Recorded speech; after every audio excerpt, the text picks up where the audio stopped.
state, Yes. drifting away, and then it wasn't the beautiful water; it was other languages. Yes.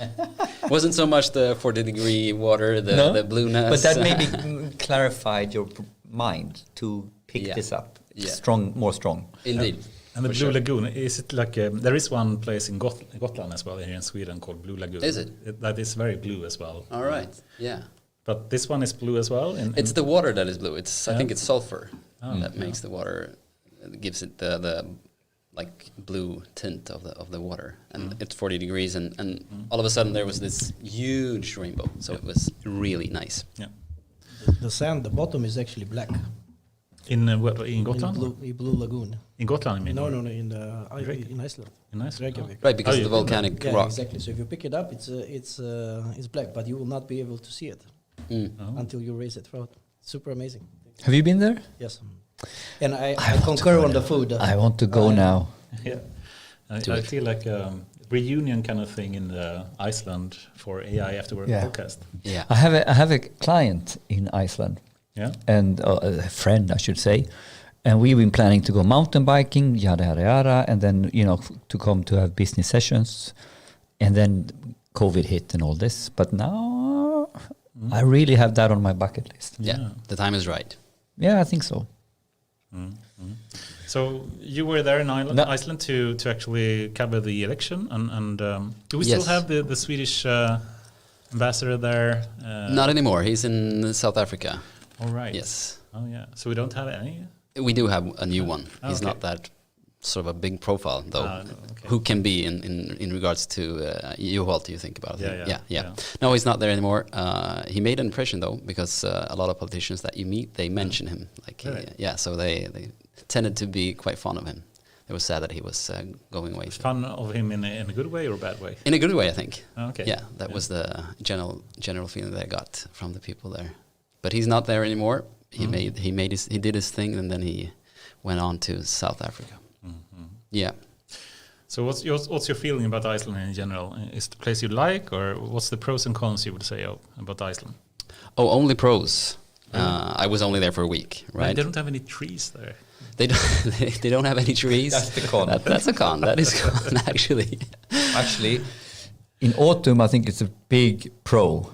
All the fucking leaves that I need to clean in my garden. It's nice to have some trees, and the leaves are falling down. It smells nice. I was joking. You're right. It's good shelter for the wind as well. Yeah, it is. That you don't have in Iceland. It's not nice to drive a motorbike though when you have the leaves on the road. It's very slippery. Yeah. To drive a motorbike. You should have some good motorbikes roads in Iceland. I mean, like that would be awesome. Yeah. I'm sure we have seen the Top Gear. They go to all these fancy places and drive cool cars, and you see these beautiful roads. That's for you, Anders. Right. There are beautiful roads there, scenic. And then of course, there are beautiful four-wheel drive roads. So you can do amazing stuff. Just going bananas and go. Just go out there. And a big test here now, Fredrik. Can you pronounce the name of the volcano in Iceland? Oh, I'm not even going to try. Not even going to try. That was a tough one. I have no clue. Vatnajökull. No, but it was... Well, yeah. Isn't that one of them? Vatnajökull, I think so. It was a bit more complicated. The big volcanoes. Yeah, that was, the big, caused all the disruption and all the air traffic, a couple of years ago. Right. That was actually a blessing in disguise for Iceland, I've heard, because that was right after the crisis, the financial crisis. The banking system sort of imploded in Iceland, and then they had this big volcanic eruption, and that sort of that's the name. Try to pronounce that. I dare you. Eyjafjallajökull. Eyjafjallajökull. What's the problem? Nordic Smordic. No, but that was a good thing, I've heard, because that sort of put Iceland on the map. So the tourism industry exploded after that. So it was a big thing for them, because they bounced back economically after the big crisis. So it was a good thing, and it's since then that the tourism industry in Iceland has boomed. Really? So it was a blessing in disguise. Awesome, interesting. Yeah. Awesome. With that, I would like to welcome you here, Fredrik Björkman, and it's a true pleasure to have you, a distinguished journalist from Dagens Industry and also an author of a very recently published book, which is very much on the theme of our podcast as well, which is the AI-revolution. Thank you for having me. Yeah, it's certainly a true pleasure. And I think we need to have people that, for one, understands, what the possibilities are, but speaks about them in an objective way in some sense, and also are not afraid about saying when perhaps some people don't understand the possibilities, or perhaps we did something wrong at some point, or are able to pinpoint, that we could have done better at these kind of things to really maximize the benefits and minimize the risks in some way. Right. And we sort of are in that process right now, right? Yeah. Where decisions need to be made. That's sort of one of the reasons that I wrote the book, that I saw a discussion that was going on in parts of the startup economy in Stockholm, especially in Stockholm, also in Malmö and Göteborg, but especially in Stockholm. And that discussion, I thought, should be brought up to sort of a higher level, so to speak, to the decision makers and the politicians, and so that more people can be a part of the discussion when these decisions that need to be made, if not now, then tomorrow. But this discussion was sort of isolated to a small group of people. Yeah. Well, let's get into the story behind the book shortly. But before we do, let's talk a bit about you as well. Right. Who is Fredrik Björkman? How would you describe your background and your passion and interests? Right. Well, okay, I'll be very Swedish and talk about my work life, right? Okay.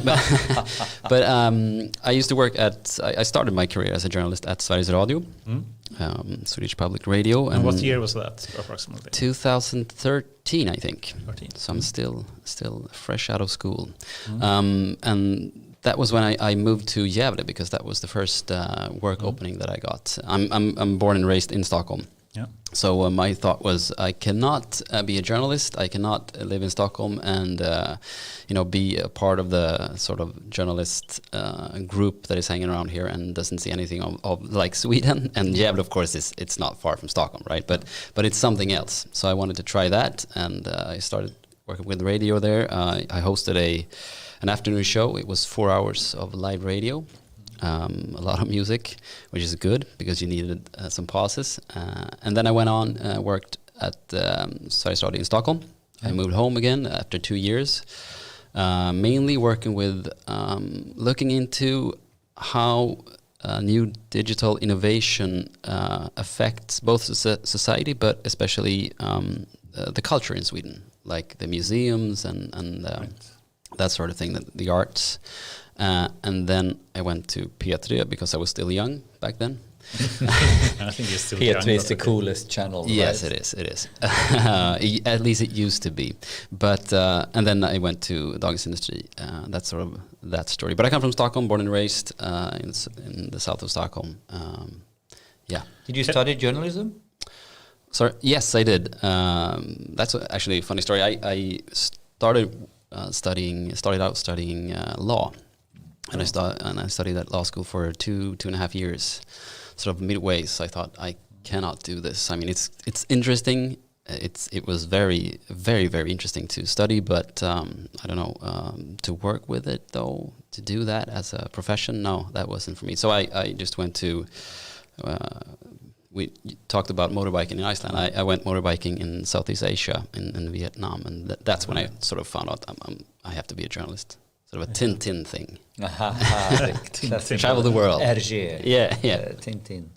Yeah. Really Journalist / detective. But before we move into Dagens Industry, because that would be fun to hear more about as well. But let's speak a bit more about Sveriges Radio as well. And or how do you say Sveriges Radio in English? Is it Swedish radio, or what do you say? I think it's Swedish public radio. I think public radio. Yeah. Because Sveriges Radio is a brand. We say is. SR, Sveriges Radio. Right. So it's not only that this is the Swedish radio. No, it's the brand Swedish Radio. Yeah, Sveriges Radio. Right. And if someone else are listening to this and they feel the interest in being a journalist and speaking for this kind of Sveriges Radio or other publishers, if we call it that, can you give some examples of some good times and bad times in Sveriges Radio? The good times were, I think the first years that I worked were the best times that I had at Sveriges Radio, because then you got to do a lot of different things. And as I mentioned, it was 4 hours of live radio. So you had to do the booking and speak with the guests and do all if there were any editing that needed to be done. So you got to do everything, and you got not least to be able to move around a lot, because P4 is live, and then you just took a broadcasting car and you went to some place where something happened. It could be somewhere where they just put some new fish in the water because it was a season for that, and then you made 2 hours of radio of that. So you just had to do a lot of a little. So that was really good. I think the bad times, that was sort of it's more about politics. The politics of how they sort of treat their employees, because you have these time limited contracts, right? And it's a lot of young people that has those time limited contracts, and there are a lot of good, very good and talented people and journalists that don't get to work there for more than 4 years. So that's sort of they put that into system to be able to not hire people. And so that's a very, very bad just thing. to avoid having full-time employees. Yes. That's a shame. It is a shame. It is a shame, yeah. I see that. And then you come to Dagens Industry. How did that happen? Did you know someone there, or did you apply for some position there, or how did that happen? No, I didn't know anyone there at all. I actually still sort of don't know a lot of people in journalism. I come from a background where my parents don't know anybody in the business at all, so I had to do it all by myself. But there was an opening at the Digital, which is a sort of a I think they call it a sister site to the main site. It's one part of Dagens Industry where you cover the digital economy and startups and innovation, and how innovation is driving Swedish businesses. And so I saw that opening, and of course I applied because I had worked with innovation at Sveriges Radio, and I thought that was very, very interesting, because that was where everything was happening, where new stuff was happening, right? And so I applied and went to speak with the boss, and he said, "Well, you got the job." Do you remember the role? What was the name of the role? Reporter for innovation or the Digitalen. Yeah, it was a team of 5 or 6 people that was at the Digitalen, reporters, and we had they still have the podcast Digitalpodden, which was very popular, or is very popular. That's a nice one. Yeah, and so we also hosted that one, and you got to meet all these incredible innovators and people that were really inspired by the ideas that they really believed in, and that was inspiring for me as well. Any extra highlights? Anything that you still remember to this day? Since you started in Dagens Industry, that you can mention. We had this tour where it was a tour of events where we tried to find the sort of the coolest or the most promising new startup company in Sweden every year. So it was annually, and then we visited all these different towns and cities, and the companies pitched to a jury of investors and innovators, and sort of as Draknästet, right? Dragon's Den. And that was really nice, because then you got to meet a lot of people face to face. You got out there. A lot of journalists tend to stay at their desk and do the phone calls, and then they write a story, and that's that. But this is really being out there. So that was really nice.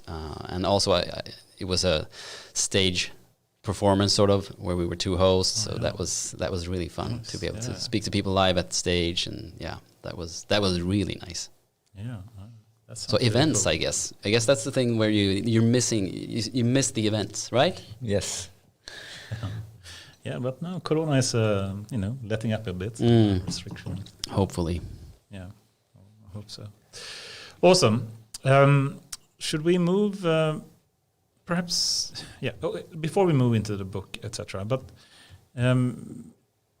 how would you, if you were to try to compare Sveriges Radio or the Swedish public radio to Dagens Industry, what do you say the biggest differences are between the two? I think the biggest differences are that you get more freedom at Dagens Industry, I say, because all these internal systems, it could be things that take up a lot of your time when you're not doing journalism. You had a lot of them at Sveriges Radio. They had standards for everything, right? And it was hard to sort of get out of that standard. So as I mentioned before, I think a lot of journalists are doing their job at their desks, and that tended to be the situation when I came to Stockholm, not in Gävle in the first time at P4, but when I got to Stockholm, you tended to be limited to your desk at certain days and certain hours. At Dagens Industry, I think it's more free. It's more creative, actually. I'd say it's more open. It's more, get out there, and they make sure that they push you out. Like, you can't sit here. You need to be out there, speak to people, and meet people, talk to them, have a coffee. It always ends up with something. So that's the main difference, I think. And what do you, so given what's happening in the world today, and we can see, the one podcast after the other coming out, and we still have the role of newspapers that we try to maintain. What do you see here? And I guess Dagens Industry have their own podcast as well, right? Yeah, they have different podcasts, yeah. How do you see that progressing? What do you think the future will hold for publicists, if you call it that, like Dagens Industry, etc.? Do you think it will change into becoming more of these kind of podcast formats, or what do you see the future holds? I certainly think that podcast will be one part of the business. Yeah. The US tends to be 5 or 6 steps ahead of us, right? Yeah. And they actually still do have all the best podcasts, in my opinion. And you can see except this one, but except for this one, of course. But then you can see, like, New York Times, for example. They have been doing a lot of these specialized podcasts for special interests, right? Or special stories. When they have some sort of bigger, longer story, then they also do the format in podcast. So it's a dual thing, and I think that's the way to go, and I think that's the way that publishers will go. So, are you saying in some ways that the media landscape is changing into community, special interest topics, or is that a driving factor here? Yeah, and it has been changing. I mean, I'd say for the last 4 or 5 years, that's been the way it's been going. So we've come, and this trend I think is proven, right? I think it's there. Yeah, I think it is. And also, since the customers, the listeners, the viewers, the readers tend to be very specific in their tastes, right? So it's easier to tend to all those different sort of. So we're going from a regional target audience to a niched global community target audience. Right. Yeah. For example, like AI. This is a niched. Yeah. And it can be, as you say, global rather than just exactly some group in Gävle or Stockholm. So when you want to do a podcast, we are really competing with the best podcasts of New York Times, of course. Right. So, yeah. I have a couple of questions. How do you think data and AI is right now changing the landscape of a journalist or a reporter? Not so much right now, actually, if at all. It is changing when it comes to the algorithms that are or that could be choosing the things that you're reading or listening to or viewing. That could be a change, right? If it's not a human being that is saying that this should be the main topic, this could go as number 3 at the main page, right? So that could be a difference right now. Although I think it's still not that broadly used in Sweden. I think Expressen tried it. I don't know if they have it still, but I think they did try it. But when it comes to the journalism's sort of hands-on that I'm doing, then it isn't affecting it at all because we're not using it, right? But okay, continue. No, I think it's partly because we haven't found sort of the ways of working with it or the form. There is data journalism for sure, but we're not using AI as a tool to interpret or sort of work with that data. We get the data and then you go into an Excel file or whatnot, and then you try to sort it out, and then you see some patterns, right? But we're not using data in bigger quantities, first of all, and second of all, we don't have the tools after we get the data. And the second thing is, I think we, as any other employees, employees, we are of course also a bit hesitant, as everyone is. Could an AI, for example, write the exact article that I'm writing? Then it's it's a threat. And we're going to talk about the book, and of course, from the book, it's clear you have interviewed and picked apart a lot of different use cases in different industries.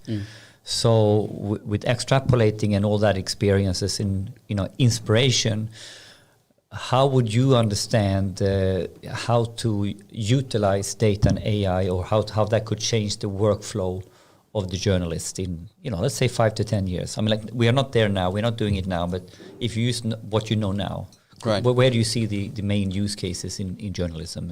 Well, we as a lot of other working people in different areas, we do a lot of tasks that are repetitive, and that, of course, we have. If you do an interview like today, you do an interview for 30 minutes, then you need to re-listen to it again and again and again, and then put down the words that they're saying, right? And then that task is, of course, it only eats up your time. That workflow can be improved, of course. Right, and it doesn't give you anything other than you get it on the paper, right? From one media to another, to the one that you're supposed to publish. So that, of course, could be automated in some way, and of course there are some tools that are being used today. They are, although in Swedish, they are quite useless, unfortunately, but that will save a lot of time. Also, when it comes to data-driven journalism, I mean, that could be then AI could be very useful. And how do you define data-driven journalism? Well, journalism that collects data because the story is the data, right? You see. The result is that you get is like 9 in 10 of this says that, right? So the result is, it's sort of the data. You've found something in the data. So that's data-driven journalism. When you use the data to tell the story, or when the data is the story, that's data-driven journalism. And last topic on this sort of line of questioning, how do you feel about this sort of AI, or like the engines that literally use scrapes other journalists' works and pre-packages and summarizes it and basically puts the news again in a shorthand format, which is almost automating copy. I don't know. How do you feel about that, or how do you see that go? That's one of the discussions in the journalistic sphere. That those sort of tasks could of course be automated, because you also have a steady flow of news, right, from different sort of outlets, Reuters, all this, and you just pick it out and and then there's a human that says this one looks interesting, this does not, and and that could of course also be automated, because it could be. So it's the rewriting as well. I mean, it's just, and that is actually also one of the things that is tested today. Not least in sports, where you just get the results and then you can just automate it. So And just to follow up, perhaps one more question about that. There is another big trend today, which is that the impact that a lot of influencers have. Right. They have no education in journalism, but they have a huge number of listeners, and they have a big impact in what people listen to. What do you think about that? Do you think that will be a problem for the journalism as a trade in some way, or what? It's a profession, yeah. Not per se. I mean, it could be. The main thing is that we need to question if it's problematic and why it's problematic, right? The fact that they have all these followers, right? So they have power and they have reach. Yes. So is that a problem? Well, it depends on how they use that power, right? And then since they have power, they're just one more actor that we need to be able to do the interviews with. I mean, to be able to see how they work, how much money they make, how they make that money. So it's just another area where which we should cover, right? But if we just count the number of viewers or listeners, or the impact that a publisher like Dagens Industry or something else have, or Swedish television, Swedish radio, not compared to some influencer like Bianca Ingresso or something. If that divide were to continue to increase, do you see that as a problem? Not per se. I mean, I'd say, of course, there's a difference in the fact that Bianca Ingrosso has all the tools where she can publish herself, right? But in a way, she's a new Marilyn Monroe or some other person that said something that was published, right? So it's more, and that's also the case today. When Bianca Ingrosso says something, either it's on Instagram or some other channel, then someone will publish it, not least Expressen or Aftonbladet, right? So it becomes news because it's celebrity. Yeah, right. Statement. Because they're celebrities, right?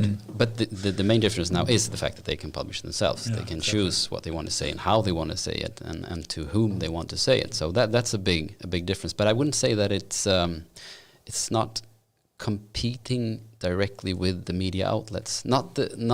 Or at least it shouldn't, because I mean we do a lot of different things. At Dagens Industry it's quite specific, right? It's economics and politics. Yeah. But at Aftonbladet, as an example, you have a lot more different areas that you're covering. So that could be in competition with Aftonbladet. But I don't think that Bianca Ingrosso will cover, the quarterly report of SCB. So that's not. She probably won't. But still, it's a question also about before, if you look like 20 years back, they had like one or two channels on the TV. Everyone was watching it. They had a huge impact in what people thought was the right thing to do and the way of living, and basically impact on the society. And that has shifted quite drastically. Wouldn't you agree? It has. A lot more voices and a lot more. It has shifted since the capacity, the ability to publish yourself. That is the main difference. So it has shifted. But also, that's the discussion of, is it a democratization? Because there are a lot of more voices. They get to choose themselves, and why shouldn't they be able to choose themselves?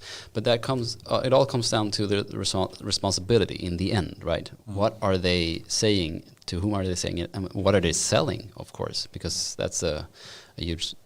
a big part of what they're doing. They're selling something because they are companies that make money, a lot of money as well. They do, for sure. Cool. So you also, wrote this book about AI, but how did your interest in AI get started? When and why did you get started or interested in that type of topic? Well, AI specifically, I was interested in when I was covering how digitization and you said actually digitization versus digitalization. Yeah. Do you actually differentiate between the two? And this is a should we let the when the journalist says a definition now, are we going to stick with it? Either way, we argue about this because I want to hear the argument. What is digitization and what is digitalization? And almost to the point that people are using them interchangeably or actually meaning digitization, saying digitalization or vice versa. Confusion, Right. So we are sort of looking at the definite rule, or who is the judge? What is digitization? What is digitalization? So I'm quite open to lay flat and let him decide. I want to hear the arguments. I want to hear your arguments. No. You start. We've done this already. All right, I'd say that. This is just this is not scientific in any way. We are not either on this topic, by the way. But then I want to hear the argument. We take it afterwards. But I want to have a fresh comment from you. Unbiased opinion. Unbiased opinion first.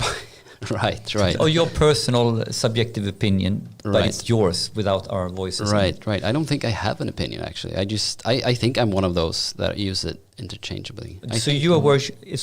You could say digitization in one sentence, and then you mean the same thing. You say digitalization the sentence after. Yeah, but I tend to use digitalization when it's more concrete, I think. Okay. So like digitalization of something, right? Digitization tends to be more broadly. Okay. So it's more general versus specific. Yeah. Interesting. Yeah. Why is that interesting? No, because it's different to our fundamental conversation. Right. Yeah. So what are the arguments? Should you try to do it? Yeah. I don't know. I think It's fun. This is as difficult as a definition of AI, more or less. No, You know, right. So many The people only have- reason it's difficult is because I'm right, and you figure that out. I think actually that's true, because I think you made actually me change my mind. Right. In But this are you way, like so- Wikipedia true or more logically? It's all a joke, right? So we basically have been talking about.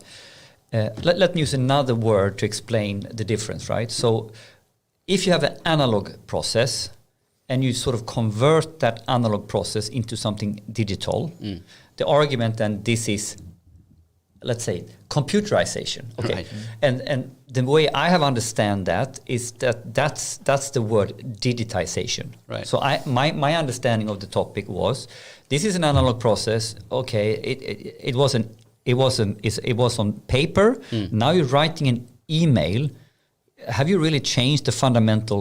I mean, So if you just put something in digital media, but it's an analog core process, this is digitization. Nice. And then digitalization is ultimately full-on Elon Musk first principles rethink. Right. What does this mean if I break it apart in its core components and reimagine this to something else? Right. Digitalization. So the exact opposite that I said. That's No, good. I think I you was had- wrong. I think I you was did- wrong. No, but I think you said, it basically means the same. So in that sense, it's Yeah, okay. and- But and I this actually is- I had the opposite view before that you had, but I actually must, retract my statement on that and say And the only- Henrik was right in this case. No, and there is no scientific right or wrong. So, but we basically started, because we thought it was fun. So we Right. started to Google, digitization and what do they mean? Digitalization, what do they mean? Nothing was consistent, but it was, I think, statistically more on my side than on your Okay. side. Okay. It's just confusing. It's confusing, right? right. Terminology, and people abuse the terms and use them differently all the time, and it's Right. just. But I think still But it's it shows important. this is important because this is part of the whole problem. We don't know what we're talking about. Confusion. Confusion, major, hype words, major, Right. is screwing us up. Right. That's the bottom line. I But think. isn't to make things even more difficult? I mean, the process of let's take the example of paper versus email again. Then there is remediation that you're talking about, right? So that's another word for it. Like you take something analog or you take something digital, but you make another thing of it. It could be a book that you make into a movie, or it could be a letter that you write by hand and then you write an email. So that's remediation in the media. So I terms. don't know the word remediation in this context. What do you mean with remediation? It is when you take something, and you copy it to another media. medium. Yeah. Okay, remediation. Now I get it. Yeah, Well, yes.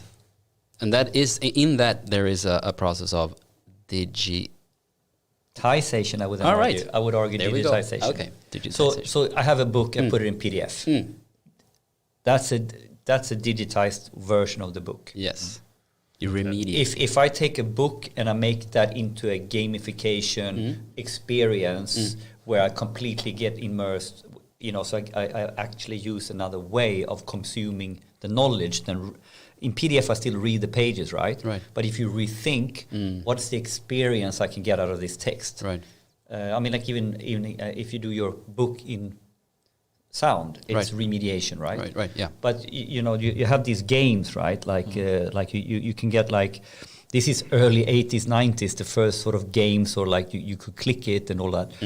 I think this is more digitalization because you have taken the book and you made it into a digital format where you can, search and do different things. Right. PDF is remediation. Right. I think this is kind of this. Yeah. I don't know. We should stop here. It's a good one. It's a good we one. need to stop now. I'm going to use that one. Okay, but you're interested in AI. Thank To you. get back to that, Right. What was I saying? When did it start? Was it some special you're right. thing, or was it when did it start? Or Well, it sort of started when I was working at Sveriges Radio. I was covering how digitalization then affected museums and how they worked and what they did. They took these plays and then did a total other product. It could be a game or whatnot. Yes. And that's when that was one of the first times, because I also covered media then, and that was one of the first times when actually AI was used in media in this way of as a service when they were rewriting stuff, stories, and that was also a time when VR was a big thing. It was hyping. They did as VR stories, and they used AI to present their different articles and sort of as Spotify or Netflix does, like they recommend something, right? Recommend their system. Yeah. And that was actually when I thought, like, wow, this is actually something that AI could be used for, right? It was the first time that I saw like a practical example of AI being used, and something that I very much understood. Like it was so concrete. I could see it in front of me. I could see it because I made 4 or 5 different profiles at New York Times, and then those profiles were getting different recommendations. So that was an eye-opener. And from that on, when I went to Dagens Industry, I met all these different companies that either they said that they were using AI, perhaps they weren't, but and that was also, I think, a time when AI was a buzzword. I don't know if it's still. I look at you. Do you think so? I think a lot of people abuse the term AI for sure. But there is a true value. It's easy to see, right, from just looking at the AI divide that we have today. So, I mean, there is a real thing. It's just people are abusing it to an extreme, right? I mean, it's the problem of confusion or definition, right? And you can use AI in a super broadest term, or you can be an AI snob, like Lucas, and I say it in a positive way. Lucas? Paltoran Lucas. Luca, I mean. Luca, not Lucas. I mean, like, I'm joking. And so what I mean with that is we have traditional machine learning, and then we have deep learning. So deep learning is AI. And I tend to agree with I think it's tricky when when everything that is algorithms is AI, or is it? This is endless discussion. Is. You're getting into the definition of AI, and I know you wrote a lot about that in the book as well. And then we need to we could talk about this on the U definition. I use the broad definition, right? Machines that get some sort of information and they make some sort of decision, and that was because I wanted to. I thought that if it was broad enough, then you could also. It gave you a clearer view of what it is. Because I wanted to be able to write a book that could be read by, someone that didn't even, perhaps they had heard of AI, they didn't know at all what it was, a total novice, right? But I also wanted the book to be read, or someone that could be interested of the book should be someone that is, they know sort of what AI is, and they're starting to think about how can I work with it or use it in my business. And I wanted to give them some sort of inspiration. This is how companies are using the techniques that are available in different ways and different techniques as well. But I also wanted the book to to be able to perhaps if this comes to fruition, then I'd say I'd succeed. If it could have some sort of effect on people that know a lot of AI, but they need to be aware of the fact that they need to start to push the decision makers, right? So this is the revolution thing, I think. Yeah, but used to be a little bit one of the challenges, I think, when you grow up in this from an industry perspective, and you see the journey of a lot of enterprises has made. We talked about reporting, and then we talked about BI. And then we talked about analytics, and now we talk about AI. Yep. And for me, the tricky part here is, for me, AI is very different to analytics. So that's why I'm kind of also, I think you have a broader spectrum. I see a misconception that this is just another branch of analytics, and people don't realize the operational side, or they start thinking about machine learning as a one way of doing analytics. And a recommender system, these are hardcore automation of processes.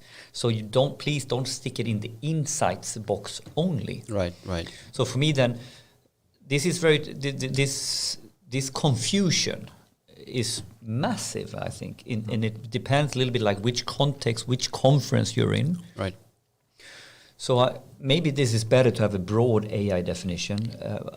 I tend to... But broad, there are problems with that as well. I'm not sure if you read the recent EU AI Act definition. Yep. It's a proposal from EU about the new AI regulation, which is not decided upon yet, but they have a very broad definition saying basically that AI is anything that has to do with a set of techniques, and a set of techniques can be like machine learning, logics, or statistics. And I think that's why I have a problem with the broad definition, because all of a sudden now you're putting stuff that we have been doing for years that has no paradigm shift, that has no revolutionary power inside it, right, and puts us in the same corner.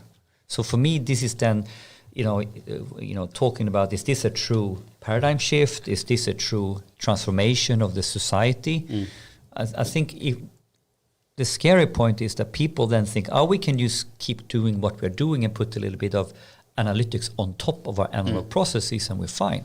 Digitization, but analytics.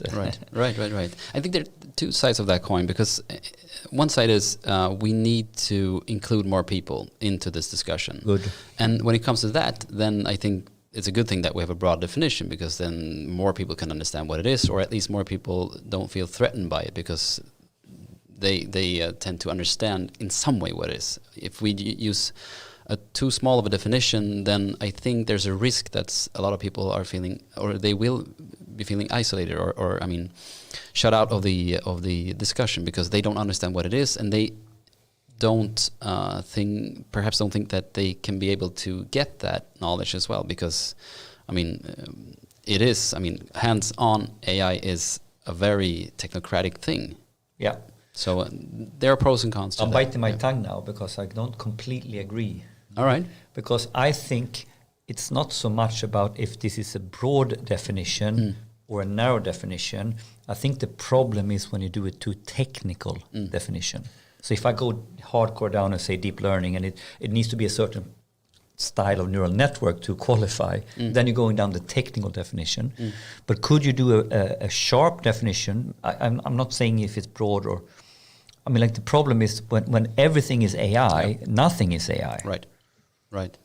But does that affect the decisions that needs to be made? I think so, actually, because if you have too broad, I'm saying that of course we should have inclusive definition. I think an easy definition of AI is important, so that people understand what they mean. I think if you do it from the AI regulation point of view and you say it's super broad, it basically means that any kind of software you have today is AI based, and therefore should abide by the regulation that they propose. And that basically makes the whole regulation useless, because everything needs to abide by it, and there is no difference, to AI or anything else. So that's like a platitude statement, and that's not a good thing. Right. I like this argument. Please continue.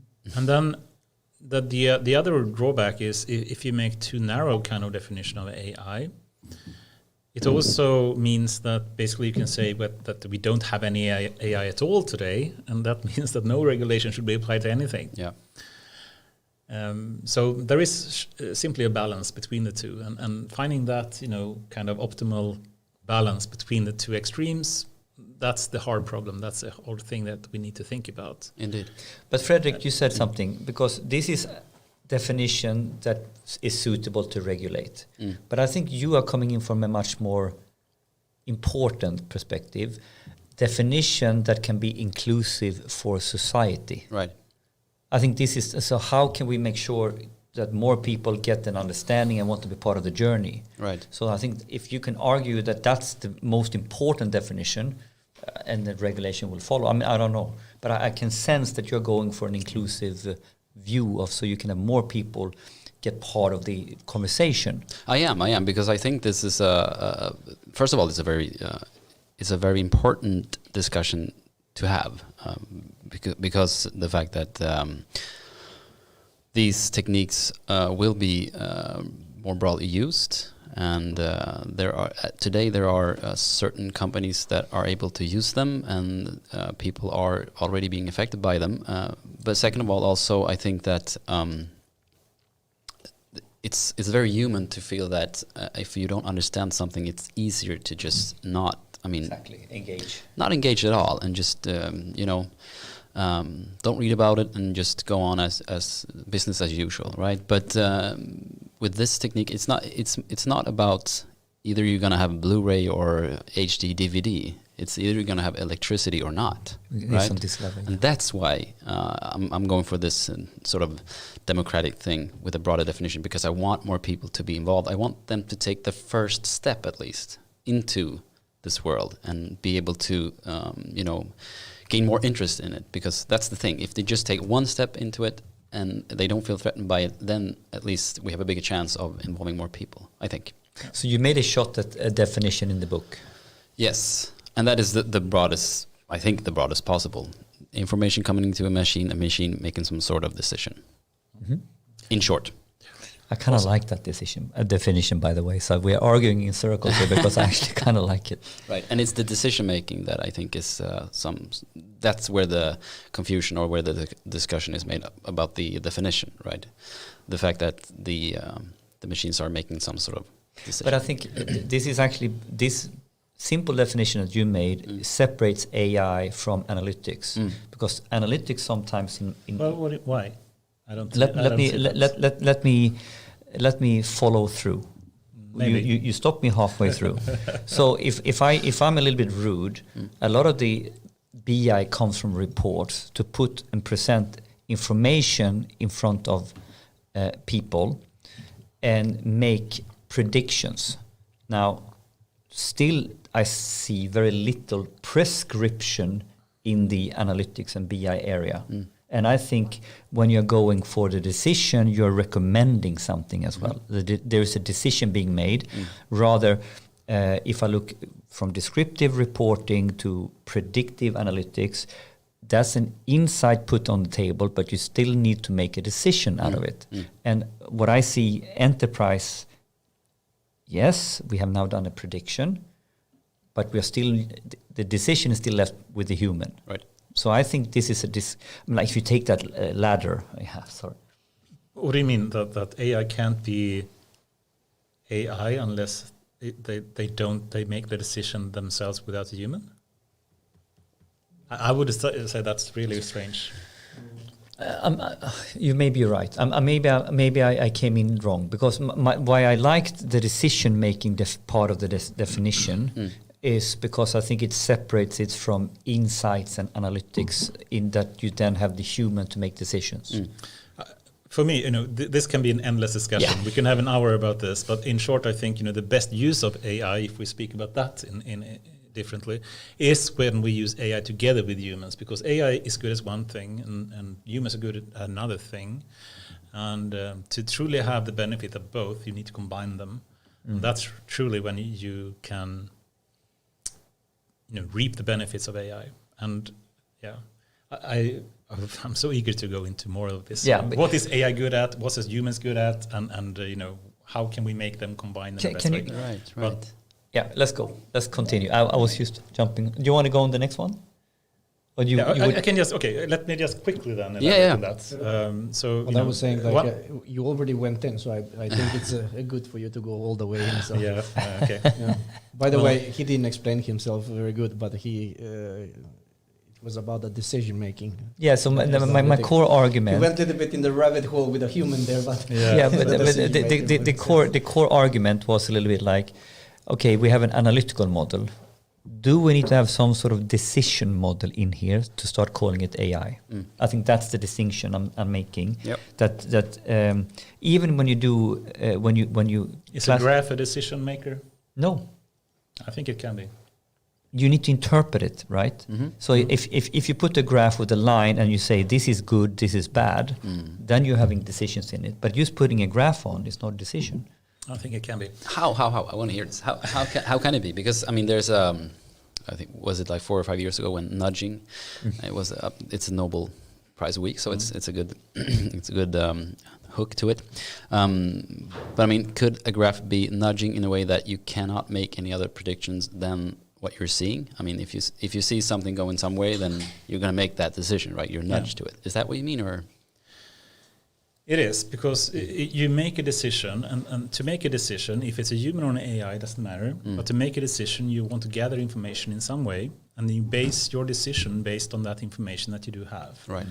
And a graph can be a perfect thing to use as a piece of information to make the decision. Now, if the graph is produced by an AI system or by a human, it doesn't really matter.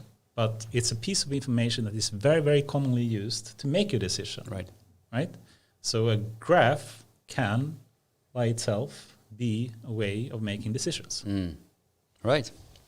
Anyway, I just like to conclude a bit about what I said before we move on to the more important topic, which is the book. But so the question then is a bit: what's the difference between AI and humans? Is that something that AI is really good at? That potential is different from what humans are really good at. And I can just start to say my view on this, and it'd be fun to hear what you think about that. But in my view, at least, AI is really good at one thing, which is going through a huge amount of data. It can be hours of videos, it can be hours or thousands of pages of text, it can be huge like time series data or whatnot. And AI can do that very, very quickly, but very superficially. What humans can't do is going through thousands of pages of a book very quickly.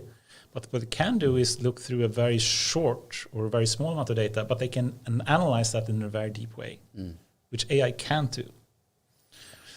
So if you let AI do what it's good at, which is going through a huge amount of data, and then basically flagging, highlighting, recommending stuff that the human can look at, and then you let the human do the deep analysis of it to make finally a decision together with the AI, then you get the best of both, and you have the most positive benefits of AI for our society, I would argue. Right. Would you agree with that? I totally agree with that. Although I'm curious I'm curious of the fact that it's just a matter of, I think it's just a matter of time here. I mean, when does AI catch up with the fact that that's another the now deep we're analysis? moving to more philosophical topics. So I think it's very material, right? Because it's just a matter of time when the AI will catch up and then be able to do that analysis that the human can do. So right. So but now we're moving into an AGI kind of or human level AI kind of question, and that's another topic. But you're right. But I do agree with the definition. If you're just speaking about the thing that we have today, then I would argue that that's the current state of affairs, so to speak. I agree. And I argue, as long as you look at one decision at a time, you can do this quite narrow, and it can be quite then we can catch up very fast. It for me general becomes when you can have many different things being done by one big model, right? Right. Cool. Let's move into the main topic, I think. I think so. And you wrote an awesome book. Thank you. Not only because I'm part of it, but that's really a part of it. A big star. How did you get in there? I don't know.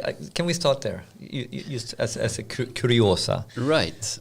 How did you think I attended a seminar that was hosted by a company about the gaming industry, or no, there were four or five companies that made a pitch at this event. Are they called Red Dot or something like that? The company, they do analysis of companies. Is it Red Dot Awards? You mean Motherbrain or no? No. Anyways, and you were there, and you had 20-minute talk about AI, and I was like, okay, and we started talking, and it was this sort of luncheon thing afterwards, and we started talking, and I heard that you were at Spotify, and that was a big thing because I worked at Dagens Industry, the Digital by then, and Spotify was one of the main companies that we were covering. And this was when I was especially looking at AI in different fields and in different companies, mainly in startups, and that's sort of when and then I heard that you were at Peltarion as well, because I covered Peltarion, how they went from a totally in the dark company to a very public one in our world, in the digital world. Mainly because of where the money came from, of course. Yeah. That was a big interest in money talks. Yes. So that's sort of when I found out Anders was on this planet. But the book then, Yeah. how did that get started?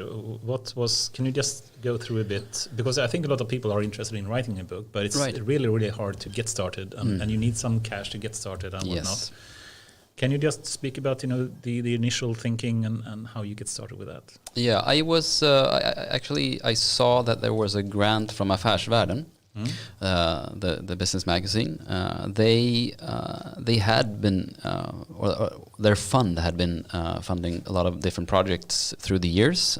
But this year, and I think it was 2018, when they decided that they wanted to give out one big grant for a book project. And so I applied, and then that year I came in second, which I didn't want to know, because why did they tell me I came in second? That sucked. But you were the first person who didn't get the money. Yeah. So that was bad. We had a lot of talks, and I presented my project, and this was the project then. Back then, as now, I think it's very important to get the sort of the discussion started, and I want to do it with these stories, these cases, business cases. But I didn't get the grant, and then the next year I applied again, and then that was that. So I got some money to be able to start working with it, to be able to take one day off per week, which is. If you want to write a book, don't do that. Make sure that you get 2 or 3 days, because one day is it's not enough. So it was a lot of late nights. Can we have weekends. one topic just about writing a book and how to strategize around that? Yeah. Because everybody, at least me, have some sort of small dream somewhere. Everybody has a book in them. Maybe they do. That's actually a saying in Iceland. We were talking about Iceland when we started this podcast. But let's go there later. Yeah. So that's how I got started. That's how I got the time, because that's the thing. You need to have the time, or else you won't be able to do it. And if you get a grant or if you get some time off, then at least you get the shot to try and do it. Yeah. Because that's the main thing. You get the grant or you get the time, but you still don't know if you're actually gonna succeed, because you just have to get in there and write one story per day, and then just work on it, and then do it again and rewrite and rewrite. But I got the time, I got the grant, and I worked at it for 6 or 7 months. That's short. It is short. Months. It is short. Yeah. But I had, since I had been working for Dagens Industry, the Digital, I had all these, people that I've met, right? I've met most of these companies I've met before. I've talked to the people. I knew what they were doing, most of them. And so I knew from the start, I had an idea of these companies should be in the book, or at least these sorts of companies should be in the book, big or small, or whatever. So when you pitched the idea for the grant, how clear was the disposition and the outline of the book, so to speak? I think that was actually the fact that that was sort of the thing that they thought was was the thing that made me get in the grant, because the disposition was quite clear. It was sort of what it is now, what the book became. So that was. They could touch and feel what you were thinking about laying out as a yeah, and every chapter and sort of the ingredients that I wanted to be in the book. So that was a clear view that I had from the beginning. And then I had a lot of, since I knew the people, or a lot of the people that I've spoken to, that was a good thing. So you did. But did you truly work like 1 day a week, like 8 hours per week, or did you actually spend more time with it? Or? A lot more time. A lot more time. Yeah, it was those 8 hours plus 4 hours that same day, and it was weekends and late nights. Because I've been part of writing a small part of writing other books, but it's so much work. Yeah, it is. It's hard to find the motivation, I would say, to actually proceed with that. Yeah. It's easy to just do a podcast. The motivation is either you're going to present a book or we're going to take back the money. So that's sort of the motivation. I love it. Yeah. Cutthroat. Yeah. But I want to go a little bit nerdy on how, if you summarize where you spent your time in some core categories, writing a book, researching, interviewing, shaping, writing, editing. Right. or whatever? Like how was your experience? I'd say 70% research and getting the material that you need, Including interviews. Yeah. Okay. Interviews and research. That's 70%. 20% actually writing it, and then 10% editing it. Okay, and now research versus like book, secondary research versus interviews. How much difference there? That's all right. Within these 70%, Yes. I'd say research is, I'd say 50-50. 50-50. Yeah. 35, 20, 10. Was that planned, or was it more like this is just the natural of this topic, or the way you structured the book? I don't know if it's natural, since this is my first book, so I don't know if it's natural, but that's just the way it panned out. That's sort of, that mirrors the way that I work daily with the stories that I write every day. So it's sort of the same thing, but and that's actually what my editor said. He's like, well, it's going to be like writing a big article every day, and that's what you need to do. And I write between 3,500 and 5,500 words a day. So in my line of work. So but that's like one article a day, or how? Yeah, 3,500 is one of the bigger ones. 5 and 5 is a very big one. 2.5 is a small one. Mm-hmm. And how big is that on a page? Is it 2 pages, 1 pages? What is 5? 5,500 is a spread. A spread, right? Yeah. Okay. 3,500 is a top, and 2,500 is a bottom. There you go. Yeah. Cool. And we're going to go through a bit about the book and the different chapters in it. But if we were to start a bit, with you did a lot of research for this. You spoke to a lot of companies and people throughout that. If we just think about, were there some questions that you asked that were, the people that really asked or answered differently about, that were like no clear consensus about, that really made you think, this was weird that people think so differently about this specific question? Anything that you can think of in that sense? I'd say the definition again. Really? The AI definition? Yeah, that was where people were, they were... it keeps coming back all the time. And I think weird. It's part of the problem to get it to stick. Indeed. I think we need to have a Xi Jinping or some dictator coming in and saying, this is the definition of AI. Everyone else just shut up. Right. What at Svenska Akademin? Just tell us. Yes. What is it? Maybe that's a good idea. I don't like... that could be a good pitch for them this week. Just... You need to be more modern. Could you please give... give us the definition? No, but that was the question that...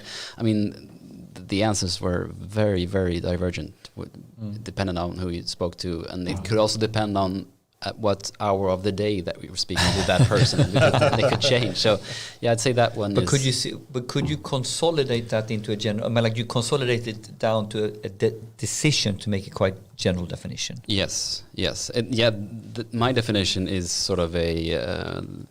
My definition is the product of all of these different opinions, I'd say, with the people that I spoke to during my research and writing the book. As a compromise, or as a succinct sharpening? No, actually as a compromise, because it's the inclusion thing, right? You wanted to sort of find I wanted to be the little strip of ground between North and South Korea, right? That's me. That's what I want to be. That's where we can meet. Speak about the AI. Yeah.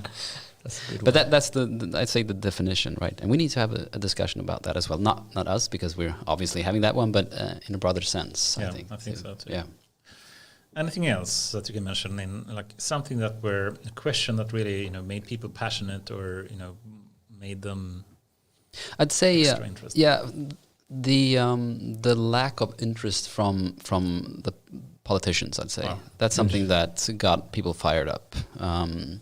Not only from the main backers from the industry of the AI, because of course they have an interest in sort of sharing the burden, but also from people that are very invested in AI and the sort of the AI community and the development of AI in Sweden. They were very fired up when I spoke to them about what kind of response they are getting from. So like frustration, fired up? Yeah, frustration, yeah. And in some people also it came down to anger, right? Sheer anger, because there is a lack of decision making. There is a lack of discussion in in the Riksdag, you don't hear about it. I mean, I think Miljöpartiet is the only political party in Sweden that has some person that is responsible for AI. So if you like AI, you should vote for Miljöpartiet. That's not what I'm saying. That's not what I'm saying. I'm joking. But they are the only ones, and that says something. I mean, there isn't a lot of there are when you ask a politician, they have some answer that they will give you, that this is an important question, blah blah blah. But when it comes down to I mean, when it comes down to funding, when it comes down to decision making, and it's mainly not the funding, of course that's a very big thing, but it's the decision making. And when I talk about decision making, I mean the fact that we need to prepare certain structures in society to be able to use the technology at its full capacity. Yeah. And that could be city planning. That could be how we look at ethical questions when it comes to opportunity, right? What we are taking into the data that we will use or that the companies will use. So it's not only regulation, it's not only GDPR, it's also other broader questions. What kind of society do we want and how do we get there? I mean, when it comes to the schools, how should we use these tools? How should we be able to fund the opportunity to use the tools, right? So there's a broad. So you're saying that the unconsciousness or lack of having AI as part of the conversation, where we actually, several people, the community think it has a huge impact on society. It's like we are taking decision without having this as we are not doing it from an AI point. We are not bringing AI into the mix. It's not even an ingredient, not at all. So, and it should be. Yeah, I mean, if you compare to different other countries in Europe as well, some countries have a really strong AI strategy. And Sweden, I'm not sure what the English word would be, but we at least have some guidelines when it comes to AI. But the thing with Sweden is that we have no budget connected to that guideline. Whereas, for example, Finland, already back in 2017 had a national strategy with connected budget to actually make some actions happening. Yeah. Because I think you had some strong words. I'm not sure is it part of the book. What do you think about the Swedish politicians' connections to AI? Or I'd say I present the facts and they speak for themselves. That's a part of the book. So it's obvious for the reader that there is a lack of these things. So it's obvious if you read the book that. And it is, per se, it is the facts, and they speak for themselves. I mean, I think the main goal this government apply right now is Sweden should be the best country to use the digital tools that we get, or something like that. That's sort of the writing. Platitudes. But there isn't any funding. It's 500 million for 10 years. So it's actually it's in a way. It's worse than having the wrong point of view. It's worse than having not being literate enough about it. It's simply missing in the conversation. Yeah, it is missing. So it's not even to the point that it's there, but it's illiterate. It's not there. Right. And also these promises or these goals that were set up by this government. I mean, of course, in the end, that's just going to be empty words. And again, that's going to be something that people... Because someone who's listening to this, who's into this now, and we have heard the politicians, they will say, oh, come on, we have this and this and that, and you can have all the politician answers to this. So what is the fact that that can back you up that says, that we actually not there? How can you easily prove in the facts that we are just lip serving? I'll follow the money. 500 million crowns for 10 years. For 10 years, so it's 50 million a year. And that's like 0.01 of the GDP that we have, or something. Right. Super small. So what do you think would be if you have done the same research and you found another number and that would have made you sort of shift your clear fact to they're trying. What's the number? I'd say at least you need to be able to match in some way what the part of the industry is putting into it. So that could be... Yeah, a good one. Is that 5%, 10%, 1%? Of the GDP? Yeah. Oof, that's a good question. If I flip it, Right. the companies that you have discussed with, did you get an indication for how much investment they were making? 1%, 0.5%? I mean, a sensitive question, so of course you probably don't have it. Right, I'd say it's rather 1 than 10. Yeah. Right. Yeah. But the funding that comes from parts of the industry is, of course, it is quite a lot of money. And when you compare that sum to the 500 million in 10 years, then the 500 million is. But I would argue also, nothing. if I go to an enterprise, how do I define the investment in AI? Because ultimately we need to go on a massive cloud journey in order to have the data infrastructure in order to run AI. So all of a sudden, if I look at this in the broader definition that we use, I remember we looked at this number, how much money of the total IT spend in Vattenfall. I know these numbers, I'm not going to tell them, but I know in detail of our run spend and project spend that we could relate to data, BI, analytics and AI. Right. And that was actually way more substantial than we thought. Right. And now I'm talking about the IT spend, and then you need to put the IT spend in relation to Vattenfall spend, which is... But I think that's an interesting one, right? It is, for sure. But if we were to put countries into focus and just compare Sweden to some other countries and perhaps also some kind of Western and other non or less democratic countries, we The can... elephant in the room. Yes, maybe. Right. I don't think it's an elephant. It's an elephant, but it's not the hidden elephant. Right. Yeah. Chinese, for example, Yeah. they said, for example, that they have a big plan since 2015, and they revamped it in 2017, and they're going to be, revamping their AI efforts in extreme, and they're going to be in 2030 the leading country in the world, and they have a nationally empowered strategy for really making this happen and putting a huge amount of money into it. I think Putin in Russia once said, the country that's leading in AI will be ruling the world. Right. And these are really strong Words. words, right? Do you think this is too strong, or would you agree with Putin in this way? Agree with Putin. Interesting. Well, right. There's a lot of nuances there. I mean, the fact that he's talking about somebody ruling the world is per se problematic. That's not how I look at the world. But yeah, I mean, as a tool, however it is used, for sure, that is it is a legitimate thing to say that this is going to change how power is used, and it's going to change also the equality between different states, for sure. If not, I mean, if we talk about violence, but rather economically, of course, and that's what we're seeing today already. Of course, if you talk about the U.S., I mean, the big tech companies that are sort of ruling the world, at least they're ruling the digital world. So we're seeing that already. And tech companies in China as well. Yes, of course, yeah. But could we, could we take a step back? Maybe. Why is this such a transformative power? Why is that? We said it a little bit before, but could we just elaborate a little bit? Why is this such a transformative power?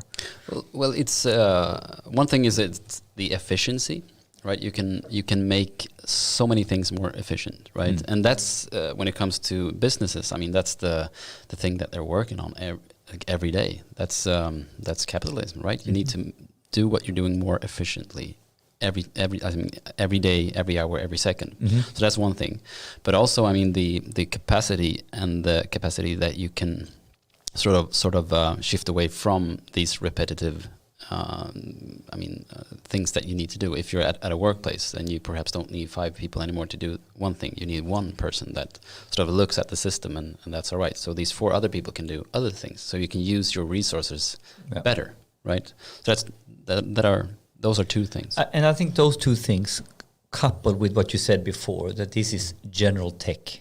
This is like transformative, like electricity, that it powers everything, right? Right. So algorithms can power any process. As long as data is a part of the process. Yeah, as long as data is the new gold or is the gold or whatever, then that's a fact. And if you start looking at where data is everywhere, right? Yeah. I like to say gold and not oil, because I hate the comparison between data and oil. Yeah. It's been... Actually, I can defend the conversation about data and oil, but no, I don't think you can. No, I can. I want to hear this as well. And I actually done the same definition by we had one of those when we had for Data Innovation Summit, I did like an article, and I was going for a very simple argument. I didn't invent it. And then one of the keynote speakers, Bill Schmarso, has had this conversation as well. And it's easy to misunderstand that literally that data is the new oil. But if you look at it from economical power perspective, the Rockefellers and how they changed the world, dominating as the market or dominating world trade based on their the oil divide in the world, so to speak, right? Right. So if you look at this from an economical power structure point of view, I think the comparison is quite uncanny. If you start going into data as oil in terms of, well, oil is, like data is forever. Data should be the new sun, at least, right? Yeah. So I can fully agree with when people literally talk about data as the new oil and trying to make it as powering our, no, from the economical point of view, and the economical construct of the what was fueling the Industrial Revolution and how data is fueling the data AI revolution, but please not in the technical sense. Right. Yeah, I still hate it, sorry. And I think there are so many bad connotations to oil that doesn't apply to AI. And when it comes to being a limited resource that we do have, and it usually fuels it's not a limited resource. Global warming that we have, and that is not the case with AI. So I think it's wrong for so many reasons. And I think gold is so much better. So I much more agree. Continue to use the data is the new sun. That could be better. Let's move more into the book. And you had a certain structure of the book and the chapters they do have. And what was your thinking in, how you were to find the discourse or the structure of the book? What was the thinking there? Oh, I think I did what the companies or a lot of companies in this book tells us not to do. Actually, trust your gut feeling. Yeah, because that's I think it's Electrolux that are talking about. Using AI, it takes away this gut feeling decision making, right? And it goes to looking at data and get a more scientific basis for the decision to be made. And that's the total opposite what I did. I just looked at it and thought that, we need to have some sort of balance and some sort of mix so that the reader, stays awake when he or she reads it. And that's only, sort of a feeling. So yeah, we'll see how it pans out.